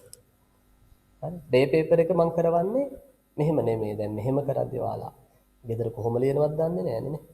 ඒක මම කරන්නේ ඔයාලට වෙනම ක්ලාස් එකක් විදියට දාලා සාමාන්‍ය විභාග ලියන ක්‍රමයට ඔයාලට ලියන්න දෙනවා. තනියම ලියන්න දෙනවා. පොත් බලන්නේ නැතිව තනියම ලියන්න දෙනවා. හරි. ඒතර එතනින් තමයි මම ඇත්තටම මැනගන්නේ ඔයාලා දැන් කොහෙද ඉන්නේ. ඔයාලා කොතනද ඉන්නේ කියන එක ඔයාලටත් හරියට මැනගන්න පුළුවන් වෙන්නේ එතනදී. මටත් එතකොට හරියට මැනගන්න පුළුවන් එතනදී. ඒතර අපි විමැනීම ඉවරුන ගමන් ඒ විදිහට පාඩම් ටික එකතු කරලා ආයි පේපර් එකක් කරමු. පැහැදිලි නේද? හරි. අපි එහෙනම් විභාගات එක සාකච්ඡා කරන්න පටන් ගමුනේ. නැතර රැ වෙනවනේ. ගන්නකො පුතේ. ඒතර ඒකේ පළවෙනි ප්‍රශ්නේ ඒ කොටස කියනවා මෙහෙම ප්‍රධාන පාංශු රසායනික ගුණාංගයක් ලෙස පාංශු ප්‍රතික්‍රියාව දැක්විය හැකිය. දැන් අපි BST වල ප්‍රධාන පාංශු රසායනික ගුණ දෙකක් කතා කරනවානේ. එකක් පාංශු ප්‍රතික්‍රියාව කියන එක. හරි අනිත් එක මොකද්ද මතේ කැටායන හෝමාරු ධාරිතාව කියන එක. ওই දෙකනේ අපි BST වල රසායනික ගුණාංග විදිහට කතා කරන්නේ. එතකොට පසට රසායනික ගුණ ලබා දීමට වැදගත් වන අංශ විශේෂ නම් කරන්න කියනවා පුතේ. අපි දන්නවා පසට රසායනික ගුණ ලබා දෙන්න වැදගත් වෙන්නේ පසේ රසායනික වශයෙන් සක්‍රිය නැත්නම් ආරෝපණයක් සහිත අංශ විශේෂයක් තියෙනවා. ඒ අංශ විශේෂය තමයි අපි හඳුන්වන්නේ පුතේ කලිල කියලා. එහෙනම් කලිල තමයි මේකට වැදගත් වෙන්නේ. උත්තරේ ලියන්න කලිල ලකුණු 2. කලිල කියලා ලියලා තියෙනවා නම් ලකුණු 2යි. හරිද? ඊළඟට පාංශු ප්‍රතික්‍රියාව යන්න අර්ථ දක්වන්න පසේ ආම්ලික හෝ බාෂ්මික බව. පසේ ආම්ලික හෝ බාෂ්මික බව. පසේ ආම්ලික හෝ බාෂ්මික බව. ලකුණු 4යි. රෝමි ලක්කම 3 පාංශු ප්‍රතික්‍රියාව පාංශු ජෛව පද්ධතිය කෙරෙහි ඇති කරන බලපෑම් දෙකක් ලියා දක්වන්න. පුතේ ශාක වර්ධනයට බලපානවා නේද? ශාක වර්ධනයට වැදගත් වෙනවා. ඊළඟට පාංශු ජීවීන්ගේ ක්‍රියාකාරීත්වයට වැදගත් වෙනවා. හරි.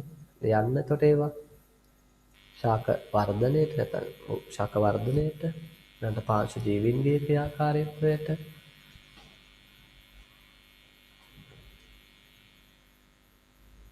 හරි. ඊට අමතරව අපිට කියන්න පුළුවන් පස්සංශු විසිරී යාමට නැත්නම් පාංශු සමූහන කැඩෙන්න, පාංශු සමූහන විසිරී යන්න, පාංශු ව්‍යුහය විනාශ වෙන්න වැදගත් වෙනවා, හේතු වෙනවා.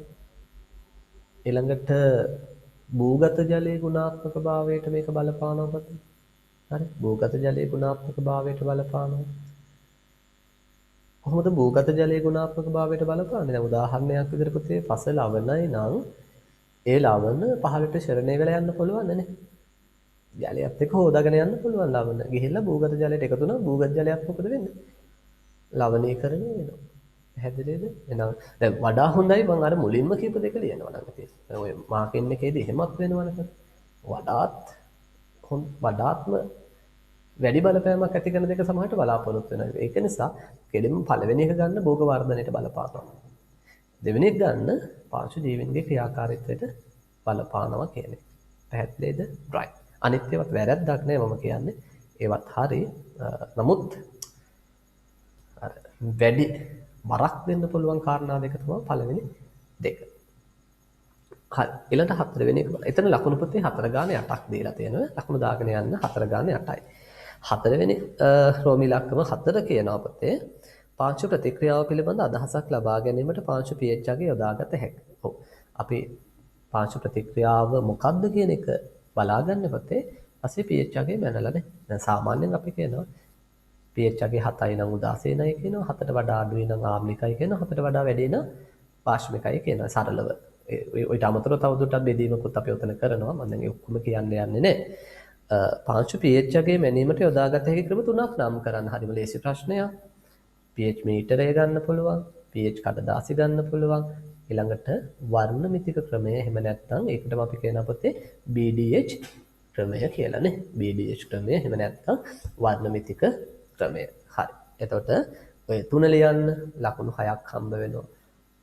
pH මීටරය, pH කඩදාසි, වර්ණ මිතික ක්‍රමය එහෙම නැත්නම් BDH ක්‍රමය. ලකුණු 6යි එකකට 2 ගන්න පුතේ.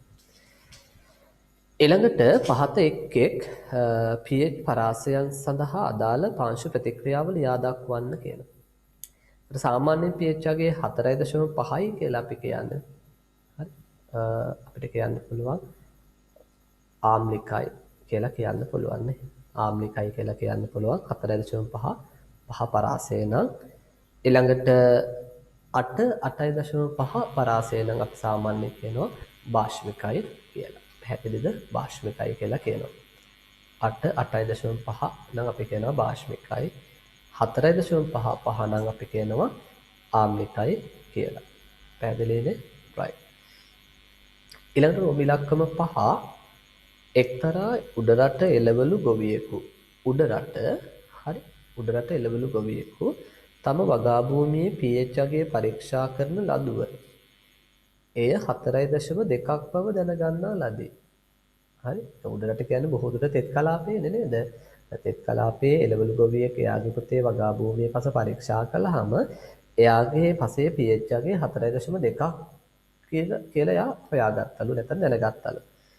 භෝග වර්ධනය සඳහා ප්‍රශස්ත පාංශු pH පරාසය ලියා දක්වන්න අපි කලින් බහුවර්ණ පේපර් එකෙත් බැලුවා පුතේ ඒක 6.57 6.57 කවුරු හරි ලියලා තියෙනවා නම් 6.5 7.5 කමක් නෑ දෙන්න 6.57 හෝ 6.5 7.5 හරි ඉහත ඒහි පාංශු pH පරාසයට පස සකස් කිරීමට ගොවියාට සිදු කළ හැකි පාංශු ප්‍රතිකර්ම. දැන් මෙයාගේ ප්‍රති pH අගේ අඩුයිනේ. පස ආම්ලික වෙලානේ තියෙන්නේ.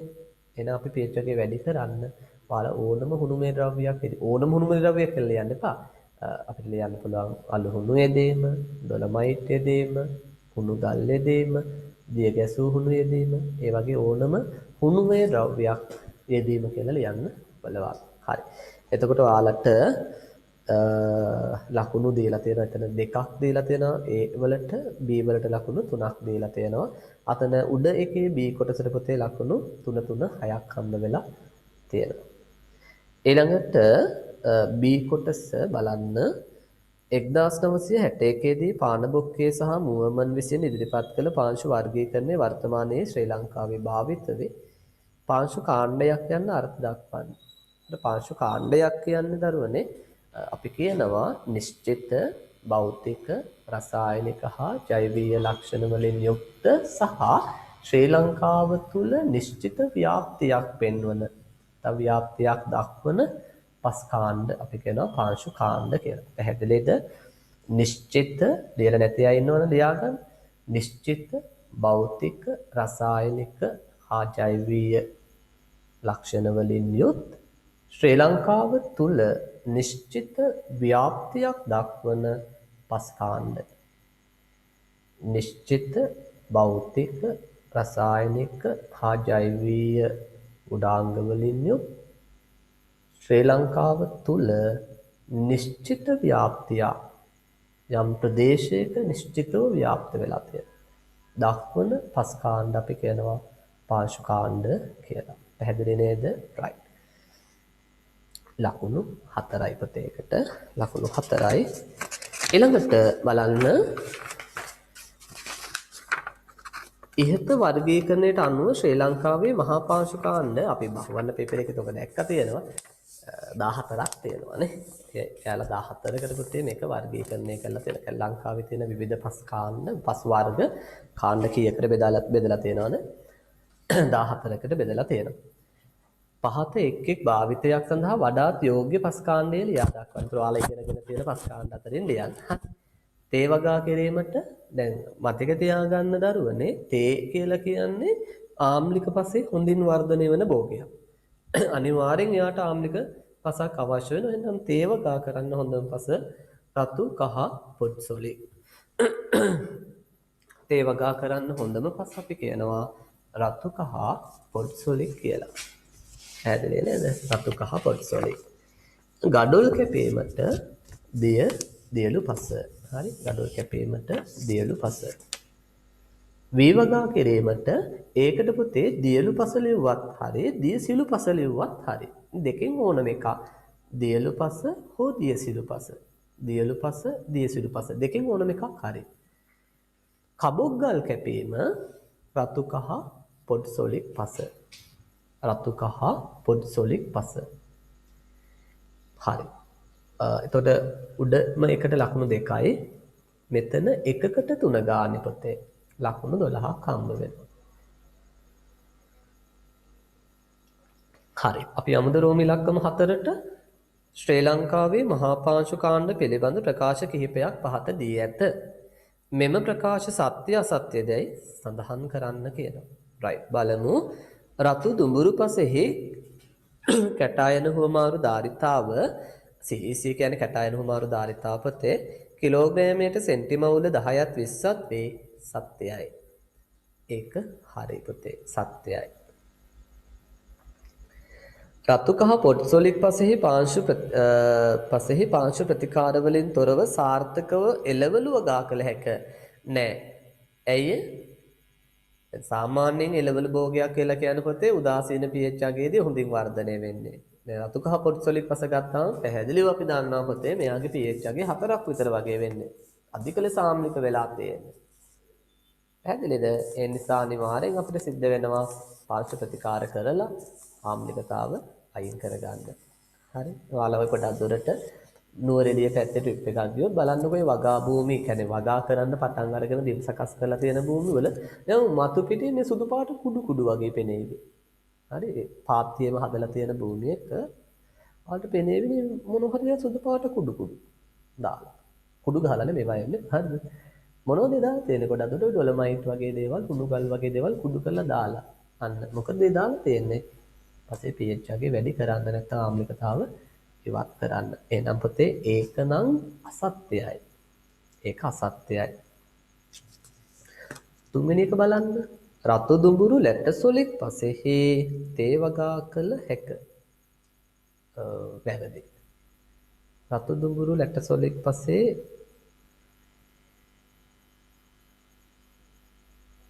බෑ. තේ වගා කරන්න සුදුසු නෑ. හරි. මොකද ඒකේ pH අගය ටිකක් වැඩි. කැල්සියම් එහෙම වැඩිපුර තියෙනවනේ පුතේ. pH අගය වැඩි අගයක් ගන්නවා. කොකෝ වගේ වල තමයි වඩා සුදුසු. වැරදි. අසත්‍යයි. දියලුපස ජලයේ යටවන නිසා විශේෂිත ව්‍යුහයක් නැත සත්‍යයි. මං කියවනේ දියලුපසේ පුතේ ව්‍යුහයක් ගොඩ නැගෙන්න අමාරුයි. මොකද නිරන්තරයෙන් ජලයෙන් යට වෙනවා කියලා අපි කියනවා. හරි. ඒ නිසා ව්‍යුහයක් නැහැ සත්‍යයි. රතු දුඹුරු පසෙහි පොටෑසියම් අඩු නමුත් නයිට්‍රජන් වැඩි. නෑ පුතේ. ඔකේ අනිත් පැත්ත. රතු දුඹුරු පසේ පොටෑසියම් වැඩිපුර තියෙනවා. නයිට්‍රජන් අඩුයි. ඇයි පුතේ රතු දුඹුරු පස ව්‍යාප්තිය අතින් ගත්තාම වියලි කලාපයනේ තියෙන්නේ. වියලි කලාපය කියන්නේ උෂ්ණත්වය වැඩි. ඒ නිසා පසේ තියෙන නයිට්‍රජන් මොකද වෙනවා කියන්නේ වාෂ්ප වෙනවා. හරි. ඇමෝනියා වගේ බවට පත් වෙලා වායු ගෝලයට පිට වෙනවා. ඒ නිසා රතු දුඹුරු පසේ නයිට්‍රජන් අඩුයි. ඒ විතරක් නෙමෙයි මතක තියාගන්න රතු දුඹුරු පසේ කාබනික ද්‍රව්‍යات අඩුයි කියලා අපි කියන්නේ. ඇයි කාබනික ද්‍රව්‍ය අඩු? කාබනික ද්‍රව්‍ය වේගයෙන් වියෝජනය වෙනවා. උෂ්ණත්වය වැඩිනේ. ඉක්මනින් වියෝජනය වෙලා යනවා. ඔන්න මතක තියාගන්න. ඔය නෝට් වල තියෙනවා පුතේ. හරි. එතකොට සත්‍යයි අසත්‍යයි අසත්‍යයි සත්‍යයි අසත්‍යයි. එහෙමයි එන්න ඕනේ. එකකට ලකුණු 2යි දීලා තියෙන්නේ ලකුණු 10යි. දෙක ගානේ 5ක් තියෙනවනේ ලකුණු 10යි.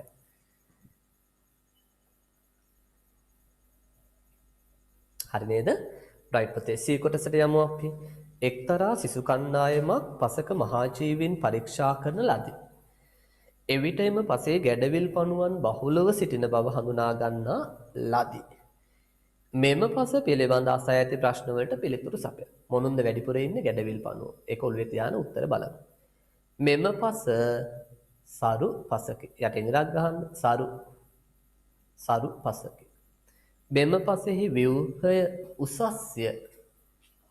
නේද? ගැඩවිල් පණුව ඉන්නවා නම් උසස් ව්‍යුහයක් තියෙන. මෙම පසෙහි වාතනය උසස්ය. පසේ කැටායන හුවමාරු ධාරිතාව වැඩිය. පසේ දෘශ්‍ය ඝනත්වය අඩුය. ගැඩවිල් පණුව ඉන්නකොට පස බුරුල් ස්වභාවයක් තියෙනකොට අවකාශ වැඩි.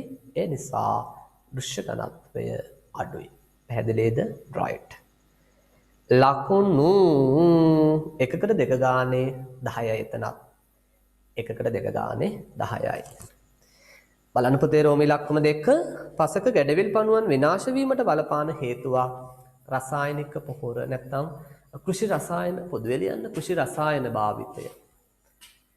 හරි. පලිබෝධනාශක වෙන්න පුළුවන්, රසායනික පොහොර වර්ග වෙන්න පුළුවන් පුතේ. මේවා භාවිතයෙන් ගැඩවිල් පණුව විනාශ වෙනවා. එහෙනම් කෘෂි රසායන භාවිතය ලකුණු 3යි. ගැඩවිල් පණුවන් යොදාගෙන සාධන කාබනික පොහොරක් නම් කරන්න වර්මි කොම්පෝස්ට්. පුළුවන් නේද ලියන්න? වර්මි කොම්පෝස්ට්. වර්මි කොම්පෝස්ට්.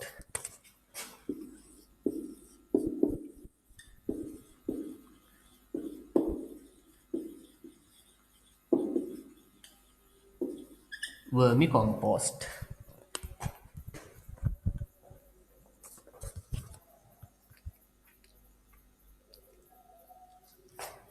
හරි. ඔන්න පුතේ පළවෙනි ව්‍යුහගත එක අපි කතා කළේ. ඔයාලා දැන් ලකුණු එකතු කර කර ඉන්න ඕනේ නැහැ.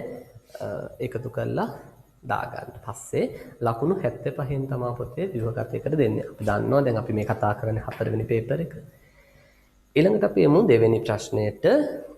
දෙවෙනි ප්‍රශ්නේ ඒ කොටස මෙහෙම කියනවා උඩින් පාංශු ජෛවීය ගුණාංග පාංශු ජෛව පද්ධතියෙහි ඉතා වැදගත් ගුණාංගයක් ලෙස සැලකේ. පාංශු ජීවීන් ඔවුන්ගේ වෙන්න ඕන පොතේ ඔවුන්ගේ දේහ පළල අණු වර්ගීකරණය කර ඒ කාණ්ඩයේ දේහ පළල මයික්‍රෝමීටර වලින් ලියා දක්වන්න. යටින් ඉරක් ගහ ගන්න මයික්‍රෝමීටර වලින්. මිලිමීටර වලින් ලියුමක් දැම්ම වැරදි දාගන්න. හරි මයික්‍රෝමීටර වලින් ලියන්න ඕනේ. සමහර විට මිලිමීටර වලින් ලියලා ඇති. හරි මම දන්නවනේ ඔයාලා ගැන. හරි. සමහර විට මිලිමීටර වලින් ලියලා ඇති බහුතරය. ඇයි? මේවා ලේසි ප්‍රශ්න කියලා ලියනවා. අපි වන්දනවා. හරි. වහලා ගන්නනේ. දැන් මයික්‍රෝමීටර වලින් ලියන්න ඕන පොතේ මතක තියාගන්න. හරි. පළවෙනි එක ලියමු එතකොට. ආගෙනද පටන් ගන්න. ශුද්ධ ජීවීන්. ශුද්ධ ජීවීන්. හරි. මයික්‍රෝමීටර වලින් කීයද? මයික්‍රෝමීටර 100ට අඩුයි. හරි. මයික්‍රෝමීටර 100ට අඩුයි. මයික්‍රෝමීටර 100ට අඩුයි. මයික්‍රෝමීටර 100ට අඩුයි.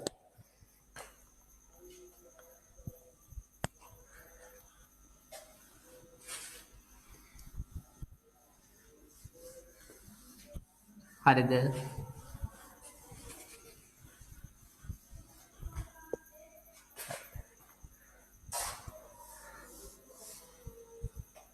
ඊළඟට මජ්ජා ජීවීන් මයික්‍රෝමීටර 100ත් මයික්‍රෝමීටර 2000ත් මයික්‍රෝමීටර 100ත් මයික්‍රෝමීටර 2000ත් අතර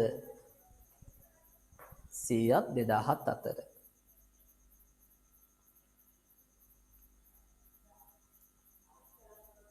හරිද?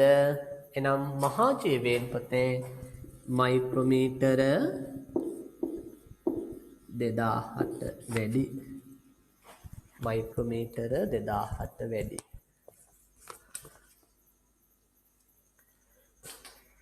මයික්‍රෝමීටර 2000ට වැඩි. හරිද? රයිට්. එතකොට පුතේ ලකුණු පාංශු ජීවී කාණ්ඩ තුන හරියට ලියලා තියෙනවා නම් ලකුණු 6යි. දේහ පළල හරියට මයික්‍රෝමීටර වලින්ම ලියලා තියෙනවා නම් මේ වැරද්දක් නැතිව හරියටම ලකුණු තව 6යි. ඔක්කොම 12යි. 6 හම්බ 12. හරි නේද? රයිට්. ඊළඟට රෝමි ලක්කම 2 ජෛව කෘමිනාශක නිපදවීමට යොදා ගන්නා පාංශු ශුද්ධ ජීවී ආකාර දෙකක් බැසිලස් තුරින්ජියන්සිස් පුළුවන් නේද ලියා ගන්න. නැත්නම් BT බැක්ටීරියාව කියලා ලියුවත් ලකුණු දෙනවා පොතේ. හරි මේ පාර මම දැක්ක 20 පේපර් එකේ තියෙනවා BT බැක්ටීරියාව කියලා ලියපුවම ලකුණු දෙන්න කියලා තිබුණා ගැටලුවක් නැහැ. බැසිලස් තුරින්ජියන්සිස්. බැසිලස් තුරින්ජියන්සිස්. අනිත් එක ට්‍රයිකෝඩර්මා. ට්‍රයිකෝඩර්මා පුළුවන් නේද ලියන්න? ට්‍රයිකෝඩර්මා. ට්‍රයිකෝඩර්මා.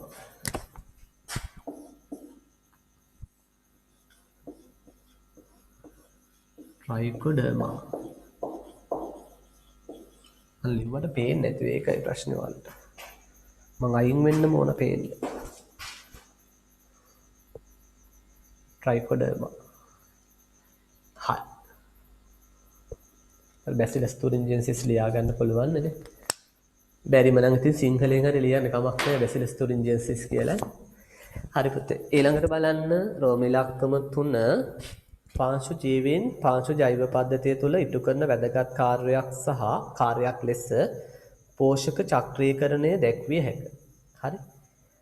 පහත එක් පෝෂක චක්‍රීකරණ කාර්යයක් හඳුන්වන නාමය සහ ඒ සඳහා වැදගත් වන පාංශු ශුද්ධ ජීවී කාණ්ඩයක් ගණනාමය පමණක් වුණත් කමක් නැහැ කියලා දීලා තියෙනවා. හරි. බැගින් ලියන්න කියලා. තර පළවෙනි එක කියනවා ඇමෝනියා හෝ ඇමෝනියම් අයන බවට පත් කිරීම. මොකද තියෙන්නේ? හරි. චූටි වැරැද්දක් වෙලා තියෙනවා. හදාගන්න. ඇමෝනියා හෝ ඇමෝනියම් අයන නයිට්‍රයිට් අයන බවට පත් කිරීම. එහෙමයි වෙන්න ඕනේ. කියන්නේ NH3 හෝ NH4+ NO2- බවට පත් කිරීම. එහෙමයි වෙන්නේ. NO2- බවට පත් කිරීම. එහෙම වචන ටික මාරු වෙලා තියෙනවා. හරි. මං හිතනවා ඔයාලා ඒක එහෙම කරගෙන ලියන්න නැති කියලා. හිතා ගන්න පුළුවන් නේ. හරි. හඳුන්වන නාමය පුතේ නයිට්‍රීකරණය. නයිට්‍රීකරණය. ශුද්ධජීවී කාණ්ඩය නයිට්‍රෝසොමනාස්. නයිට්‍රෝසොමනාස් ලියන්න වේද මම?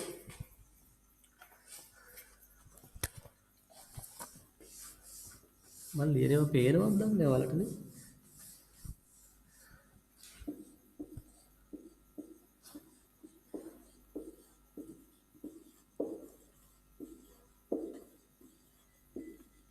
ඔන්න ඉතින් spp ඩොට් දාන්න. නයිට්‍රෝසොමනාස්. ඔන්න මම අයින් වුණා බලන්න පේනවද කියලා. පේනවනේ? right. ඊළඟට පුතේ නයිට්‍රයිට් අයන නයිට්‍රේට් ඒකත් මොකද්ද? ඒකත් නයිට්‍රීකරණයම තමයි. ඔය නයිට්‍රීකරණය අපි කියන්නේ පියවර දෙකකින් වෙන්නේ කියලානේ. ඉස්සෙල්ලා ඇමෝනියම් හෝ ඇමෝනියා නයිට්‍රයිට් බවට පත් වෙනවා. ඊට පස්සේ නයිට්‍රයිට් නයිට්‍රේට්. එහෙනම් මේ දෙකම නයිට්‍රීකරණය. එහෙනම් ඒකත් නයිට්‍රීකරණය කියලා ලියන්න. එතකොට ඒකට වැදගත් වෙනවා පුතේ නයිට්‍රෝබැක්ටර්. නයිට්‍රෝබැක්ටර්. නයිට්‍රෝබැක්ටර්. හරි. ඊළඟට නයිට්‍රේට් වායුගෝලීය අණුක නයිට්‍රජන්. ඒ කියන්නේ නයිට්‍රේට් පුතේ පස්සෙන් පිටවල යනවා වායුගෝලයට N2 විදියට. N2 විදියට පිටවල යනවා. නැත්නම් නයිට්‍රජන් වායුව විදියට. මොකද මේක කලිනුත් අපිට හම්බුණා කොහෙදී හරි නයිට්‍රී හරණයනේ. නයිට්‍රී හරණය. නයිට්‍රී හරණය. හරි නයිට්‍රී හරණය. මෙන්න මේ වගේ ශුද්ධ ජීවීන් සියුඩෝමොනාස් කියන්න ඕනේ නේද?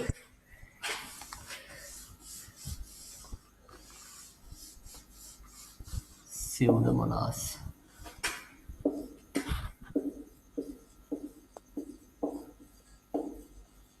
සියුඩෝමොනාස්. ගණනාමය විතරක් ඇති කියන මම ගණනාමය විතර මමත් ලියනවා. සියුඩෝමොනාස් ඩිනයිට්‍රිෆිකන්ස්. ඒතර ටික කිව්වා. ඊළඟට තියෝබැසිලස්.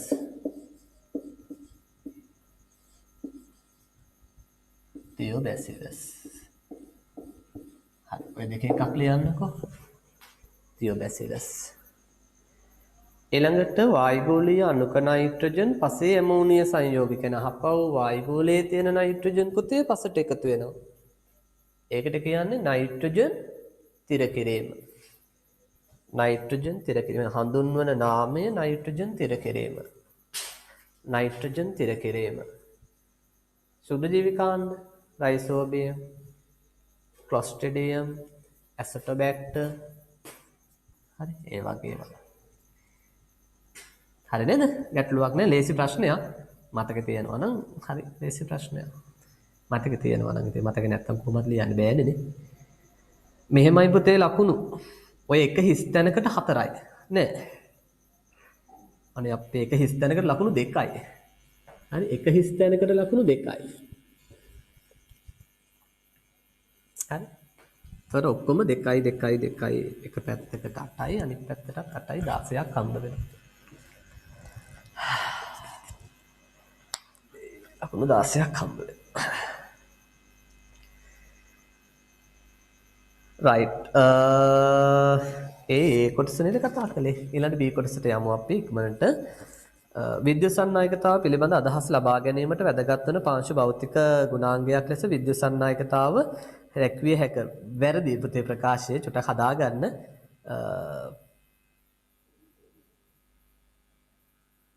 පාංශු ලවණතාවනේ. එහෙම ලියා ගන්න. පාංශු ලවණතාව පිළිබඳ අදහසක් ලබා ගැනීමට වැදගත් වන පාංශු භෞතික ගුණාංගයක් ලෙස විද්‍යුත් සන්නායකතාව දැක්විය හැකියි. එහෙමයි වෙන්න ඕනේ මතේ. පාංශු ලවණතාව. හරි පාංශු ලවණතාව. පාංශු විද්‍යුත් සන්නායකතාව මැනීමට යොදාගත හැකි එකක දෙකක් අහනවා. අකුරින් ලියුවත් කමක් නැහැ සංකේත වලින් ලියුවත් කමක් නැහැ. හැබැයි සංකේත වලින් ලියනවා හරියට ලියන්න ඉතින් සෙන්ටිමීටරයට මිලිසීමන්ස්. සෙන්ටිමීටරයට මිලිසීමන්ස්. මිලිසීමන්ස් සෙන්ටිමීටරයට. ඒතර සෙන්ටිමීටරයට කියන එක ඕනනම් අර ඇලයිර නැතුව ඍණ එක දාන්නත් පුළුවන්. හරි. ඇලයිර නැතිව ඍණ එක දාන්නත් පුළුවන්. එහෙම නැත්නම්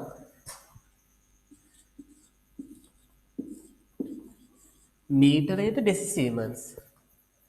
මීටරයට ඩෙසිසීමන්ස්. මීටරයට ඩෙසිමන්ස්. එහෙමත් නැත්නම් පොතේ මිලිමෝස්. සෙන්ටිමීටරයට මිලිමෝස්. සෙන්ටිමීටරයට මිලිමෝස්. ඔන්න මම අයින් වුණා බලා ගන්න. සෙන්ටිමීටරයට මිලිමෝස් පොඩ්ඩක් ඉන්න. මිලිමෝස්. MHOS හරි මිලිමෝස්.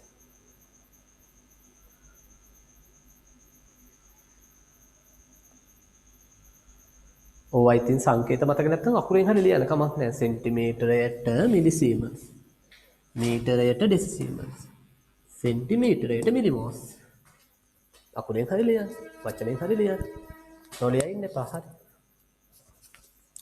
ඊළඟට පසක විද්‍යුත් සන්නායකතාවට කියලා හදා ගන්න. විද්‍යුත් සන්නායකතාවට දායක වන ප්‍රධානම අයනය කුමක්ද? Na+.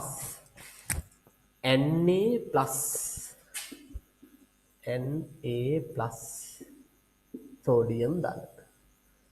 හරි සෝඩියම් ධන. Na+. හරි නේද? right. ලකුණු දාගෙන යන පොතේ උඩේකට ලකුණු ලකුණු 3ක් කියලා නම් තියෙන. ඒක ලකුණු 6ක් වෙන්න ඕන මම හිතන්නේ.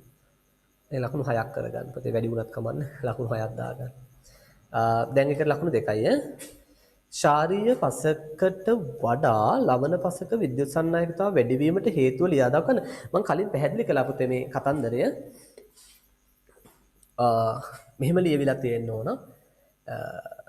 ශාරීය පසේ සෝඩියම් ධන වැඩි ප්‍රමාණයක් කලිල වලට බැඳී ඇති අතර නැත්නම් බැඳී ඇති නිසා නිදහස් සෝඩියම් ධන අයන අඩුය නැත්නම් නිදහස් සෝඩියම් අඩුය Na+ අඩුය කෙටි කරලා ලියන්න Na+ අඩුය ලවණ පසේ Na+ වැඩි ප්‍රමාණයක් පාංශු ද්‍රාවණයේ ඇති නිසා නිදහස් Na+ වැඩිය. ලියලා නැත්නම් ලියාගන්න මම කියන්න යනවා. ශාරීය පසේ සෝඩියම් ධන Na+ වැඩි ප්‍රමාණයක් පාංශු කලිල වලට බැඳී ඇති නිසා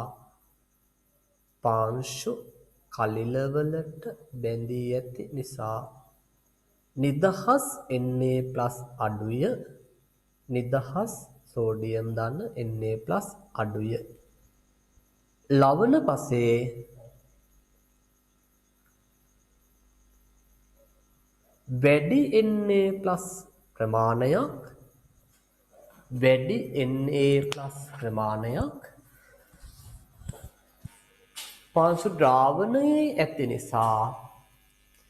පාංශු ද්‍රාවණයේ ඇති නිසා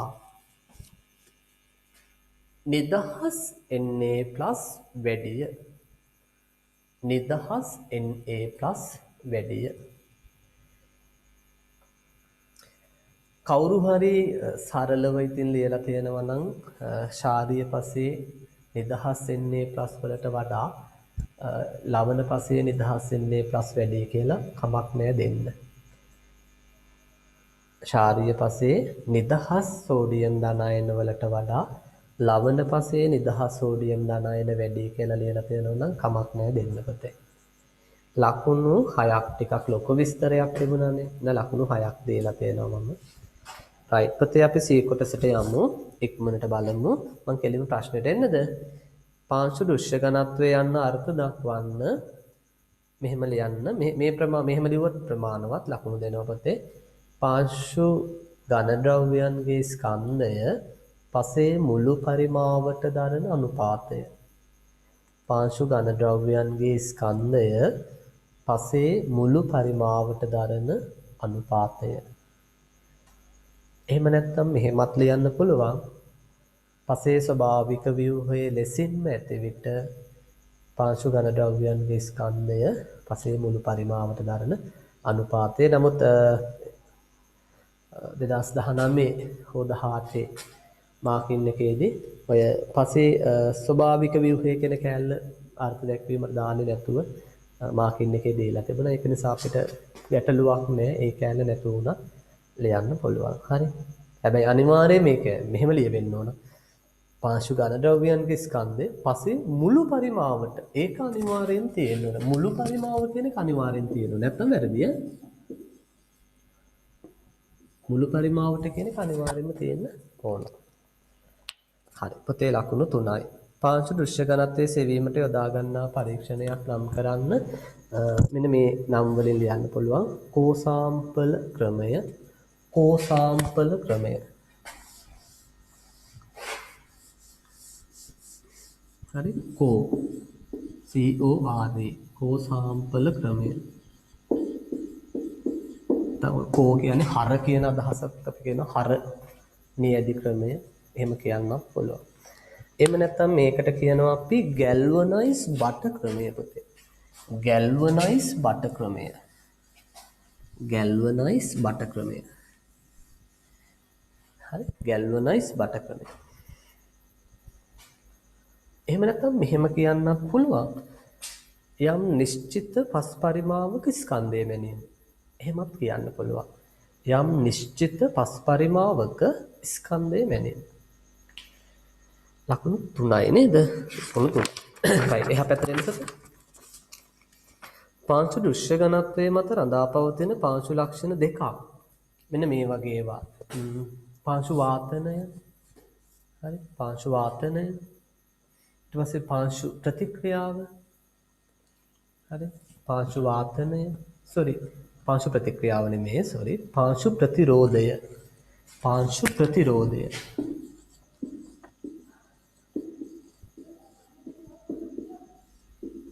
පාංශු ප්‍රතිරෝධය. හරි නේද? right. ඊළඟට පාංශු දෘශ්‍ය ඝනත්වයේ පිළිබඳ ප්‍රකාශ ලකුණු 6යි පුතේ. පාංශු දෘශ්‍ය ඝනත්වයේ පිළිබඳ ප්‍රකාශ කිහිපයක් පහත දැක්වේ. එම ප්‍රකාශ සත්‍ය අසත්‍ය බව ඉදිරියේ ලියන්න කියලා. පාංශු දෘශ්‍ය ඝනත්වයේ සහ සවිවරතාව අතර අනුලෝම සම්බන්ධයක් ඇත. වැරදි. සවිවරතාව වැඩි වෙනකොට පුතේ දෘශ්‍ය ඝනත්වය අඩු වෙනවා. එහෙම නෙවෙන්නේ නේ. සවිවරතාව වැඩි නම් දෘශ්‍ය ඝනත්වය අඩුයි. එහෙනම් තියෙන්නේ ප්‍රතිලෝම සම්බන්ධය. එහෙනම් ඒක අසත්‍යයි. පාංශු දෘශ්‍ය ඝනත්වයේ සෑම විටම සත්‍ය ඝනත්වයට වඩා අඩුය. ඒක සත්‍යයි. පාංශු දෘශ්‍ය ඝනත්වයේ හැම විටම සත්‍ය ඝනත්වයට වඩා අඩුයි. ඒක සත්‍යයි. ඒකට හේතුව කියන්න ඕනේ නෑනේ නේද? හේතුව මතකයිනේ. අමතක කෙනෙක් ඉන්නවනම් පස්සේ මගෙන් අහන්න. වැලි පසක දෘශ්‍ය ඝනත්වය මැටි පසකට වඩා අඩුය. ඒක වැරදි. වැලි පසේ දෘශ්‍ය ඝනත්වයේ හැම විටම මැටි පසට වඩා වැඩි. හේතුව වැලි පසේ අවකාශ අඩු නිසා සහ මැටි පසේ අවකාශ වැඩි නිසා. මැටි පසේ අවකාශ වැඩි නිසා දෘශ්‍ය ඝනත්වය අඩුයි. වැලි පසේ අවකාශ අඩු නිසා දෘශ්‍ය ඝනත්වය වැඩි. මෙතන කියන්නේ වැලි පසක දෘශ්‍ය ඝනත්වය මැටි පසකට වඩා අඩුය නෑ. අඩු නෑ වැඩි. වැරදි පුතේ. අසත්‍යයි. එහෙනම් අසත්‍යයි සත්‍යයි අසත්‍යයි එකකට දෙක ගානේ ලකුණු 6යි. ඩී කොටස කැටායන හුවමාරු ධාරිතාව යන අර්ථ දක්වන්න. වියලිපස් ඒකක ස්කන්ධයක ඇති හුවමාරු කළ හැකි මුළු කැටායන ප්‍රමාණය. වියලිපස් ඒකක ස්කන්ධයක ඇති. නැත්නම් ඒකක බරක කිව්වත් කමක් නැහැ. ඇතේ හුවමාරු කළ හැකි මුළු කැටායන ප්‍රමාණය. නැවත මං කියනවා වියලිපස් ඒකක ස්කන්ධයක ඇති හුවමාරු කළ හැකි මුළු කැටායන ප්‍රමාණය. ලකුණු 4යි. කැටායන හුවමාරුධාරිතාව තීරණය කරන ප්‍රධාන පවංශ සංඝටක දෙක නම් කරන්න. මැටි හියුමස්.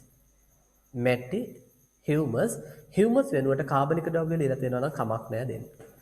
හියුමස් වෙනුවට කාබනික ද්‍රව්‍ය ලියලා තියෙනවා නම් දෙන්න. හැබැයි මැටි වලට වෙන මොකුත් තියන්න බෑ. මැටි වලට මැටිම තමයි. හරිද? හියුමස් කාබනික ද්‍රව්‍ය දෙකෙන් ඕනම එකකට දෙන්න. ලකුණු පොතේ 4යි. කැටායන හුවමාරු වෙන්න ඕන. හුවමාරු ධාරිතාව වැඩි පසකට යොදන පොහොර වලින් නිදහස් වන පෝෂක අපතේ යාම අඩු බව ශිෂ්‍යෙක් ප්‍රකාශ කරයි. මේ ප්‍රකාශය පැහැදිලි කරන්න කියනවා. ඇයි මේ අකා මෙහෙම කිව්වේ කියලා. මම කලින් මේක විස්තර කළා පුතේ. කැටායන හුවමාරු ධාරිතාව වැඩි පසක අපි කියනවා පොහොර වලින් නිදහස් වන පෝෂක වැඩි ප්‍රමාණයක් කලිල වලට අධිශෝෂණය වෙනවා. ඒ නිසා පෝෂක ජලය සමග ශරණය අඩු වෙනවා. ඔන්න ඔය කෑල්ල ලියන්න. right? පොහොර වලින් ඔන්න මම කියනවා පොහොර වලින් නිදහස් වන ලියලා නැති කෙනෙක් ඉන්නවනම් ලියා ගන්න. පොහොර වලින් නිදහස් වන පොහොර වලින් නිදහස් වන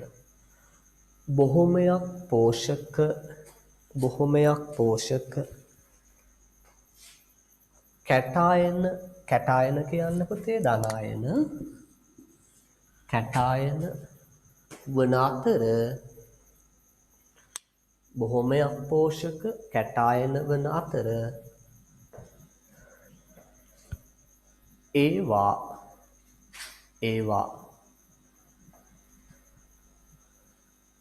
පාංශු කලිල මගින්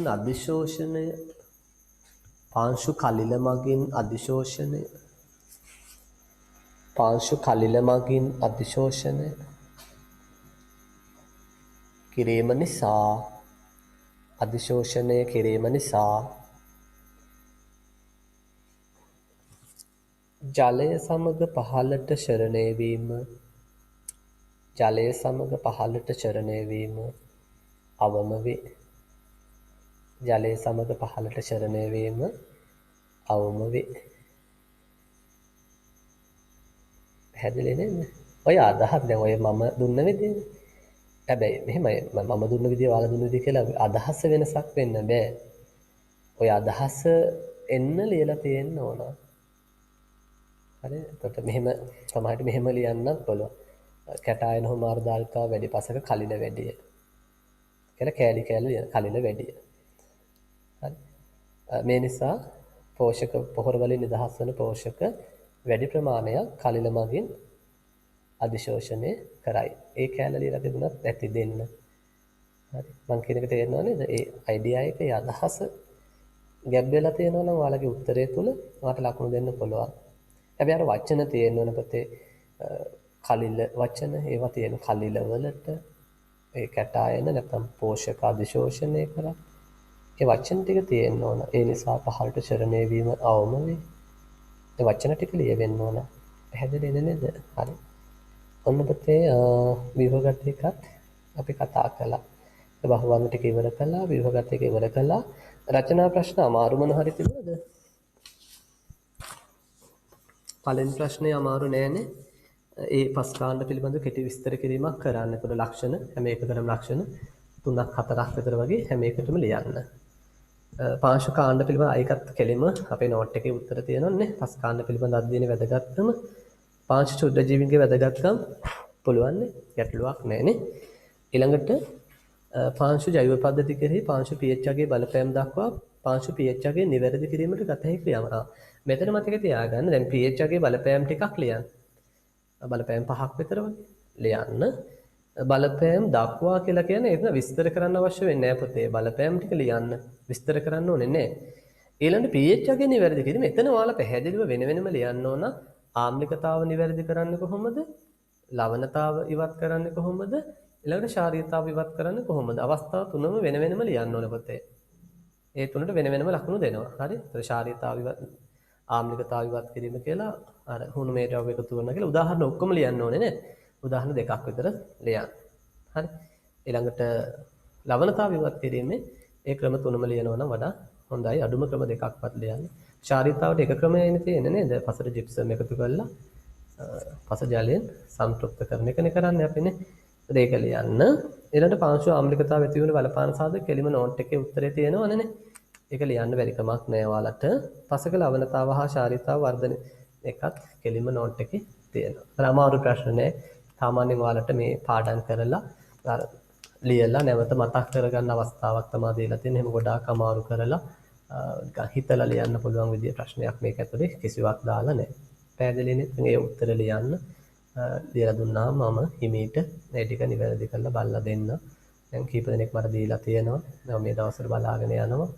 දෙන්න මෙහෙමයි දුන්න ගමන් ඊළඟ සතියෙම ඉතින් උත්තර සමහරට බලලා දෙන්න තරම් හැකියාවක් නැති වේවි. තියෙන රගඩකාර රාජකාරීත් එක්ක. නමුත් ලියන්න. හරි? ලියන දේ ගොඩක් වැදගත්. ඊට පස්සේ මම හිමීට හැම එකක්ම බලලා නිවැරදි කරලා දෙන්න. ඒ අතර අනිත් ඒවාත් ලියලා ගෙනලා දෙන්න. හරිද?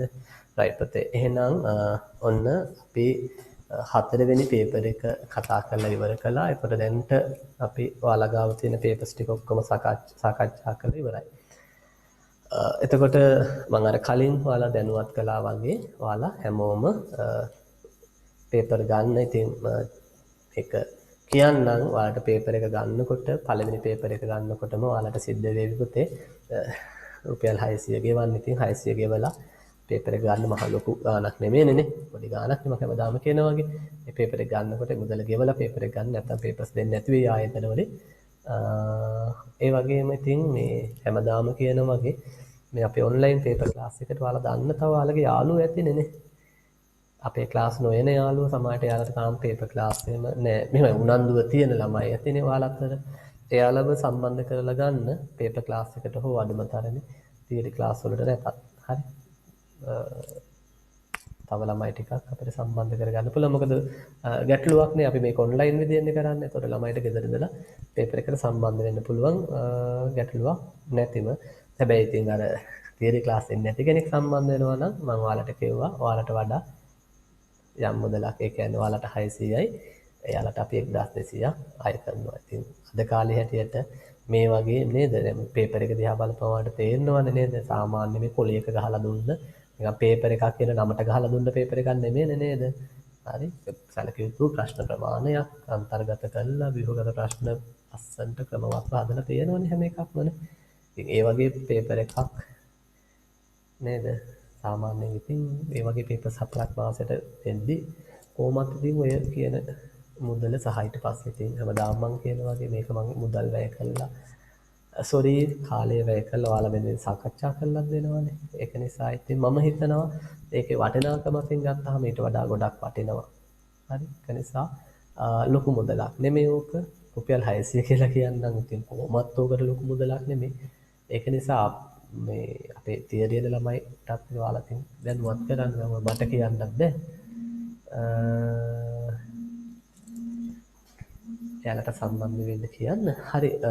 එහෙනම් පුතේ අපි අදට ඔන්ලයින් ක්ලාස් එක නතර කරමු. එතකොට සුපුරුදු විදිහට නැවත ඊළඟ බදාදා වෙලාවට එන්න. හරි. අපි 7යි කාල අතර වගේ පටන් ගන්නවා. අද මම ගොඩක් වෙලා බලා හිටියා දෙනුවන් විතරයි ඇවිල්ලා හිටියේ. හරි අනිත් අයින්ට පරක් වුණා. එහෙම කරන්න එපා. ඒතර ගොඩක් රැ වෙනවා. දැන් මම මේ ඉන්නේ නිකවැරටියේ. හරි. නිකවැරටියේ ආයතනයේ ඉන්නේ. දැන් මම ආයෙත් ගෙදර යන්නත් ඕන. ඒතර රැ වෙනවා. දැන් ගෙදර යනකොට මම 9:00 පහුවේ. එහෙම තමයි ඉතින්. හරි. එහෙනම් අදට අපි නතර කරමු. නේද? ඊළඟ සතියේ අලුත් පාඩමේ අලුත් පේපර් එකකින් නැවත හම්බ වෙමු පුතේ. හරි. එන හැමෝටම අයබෝවන්.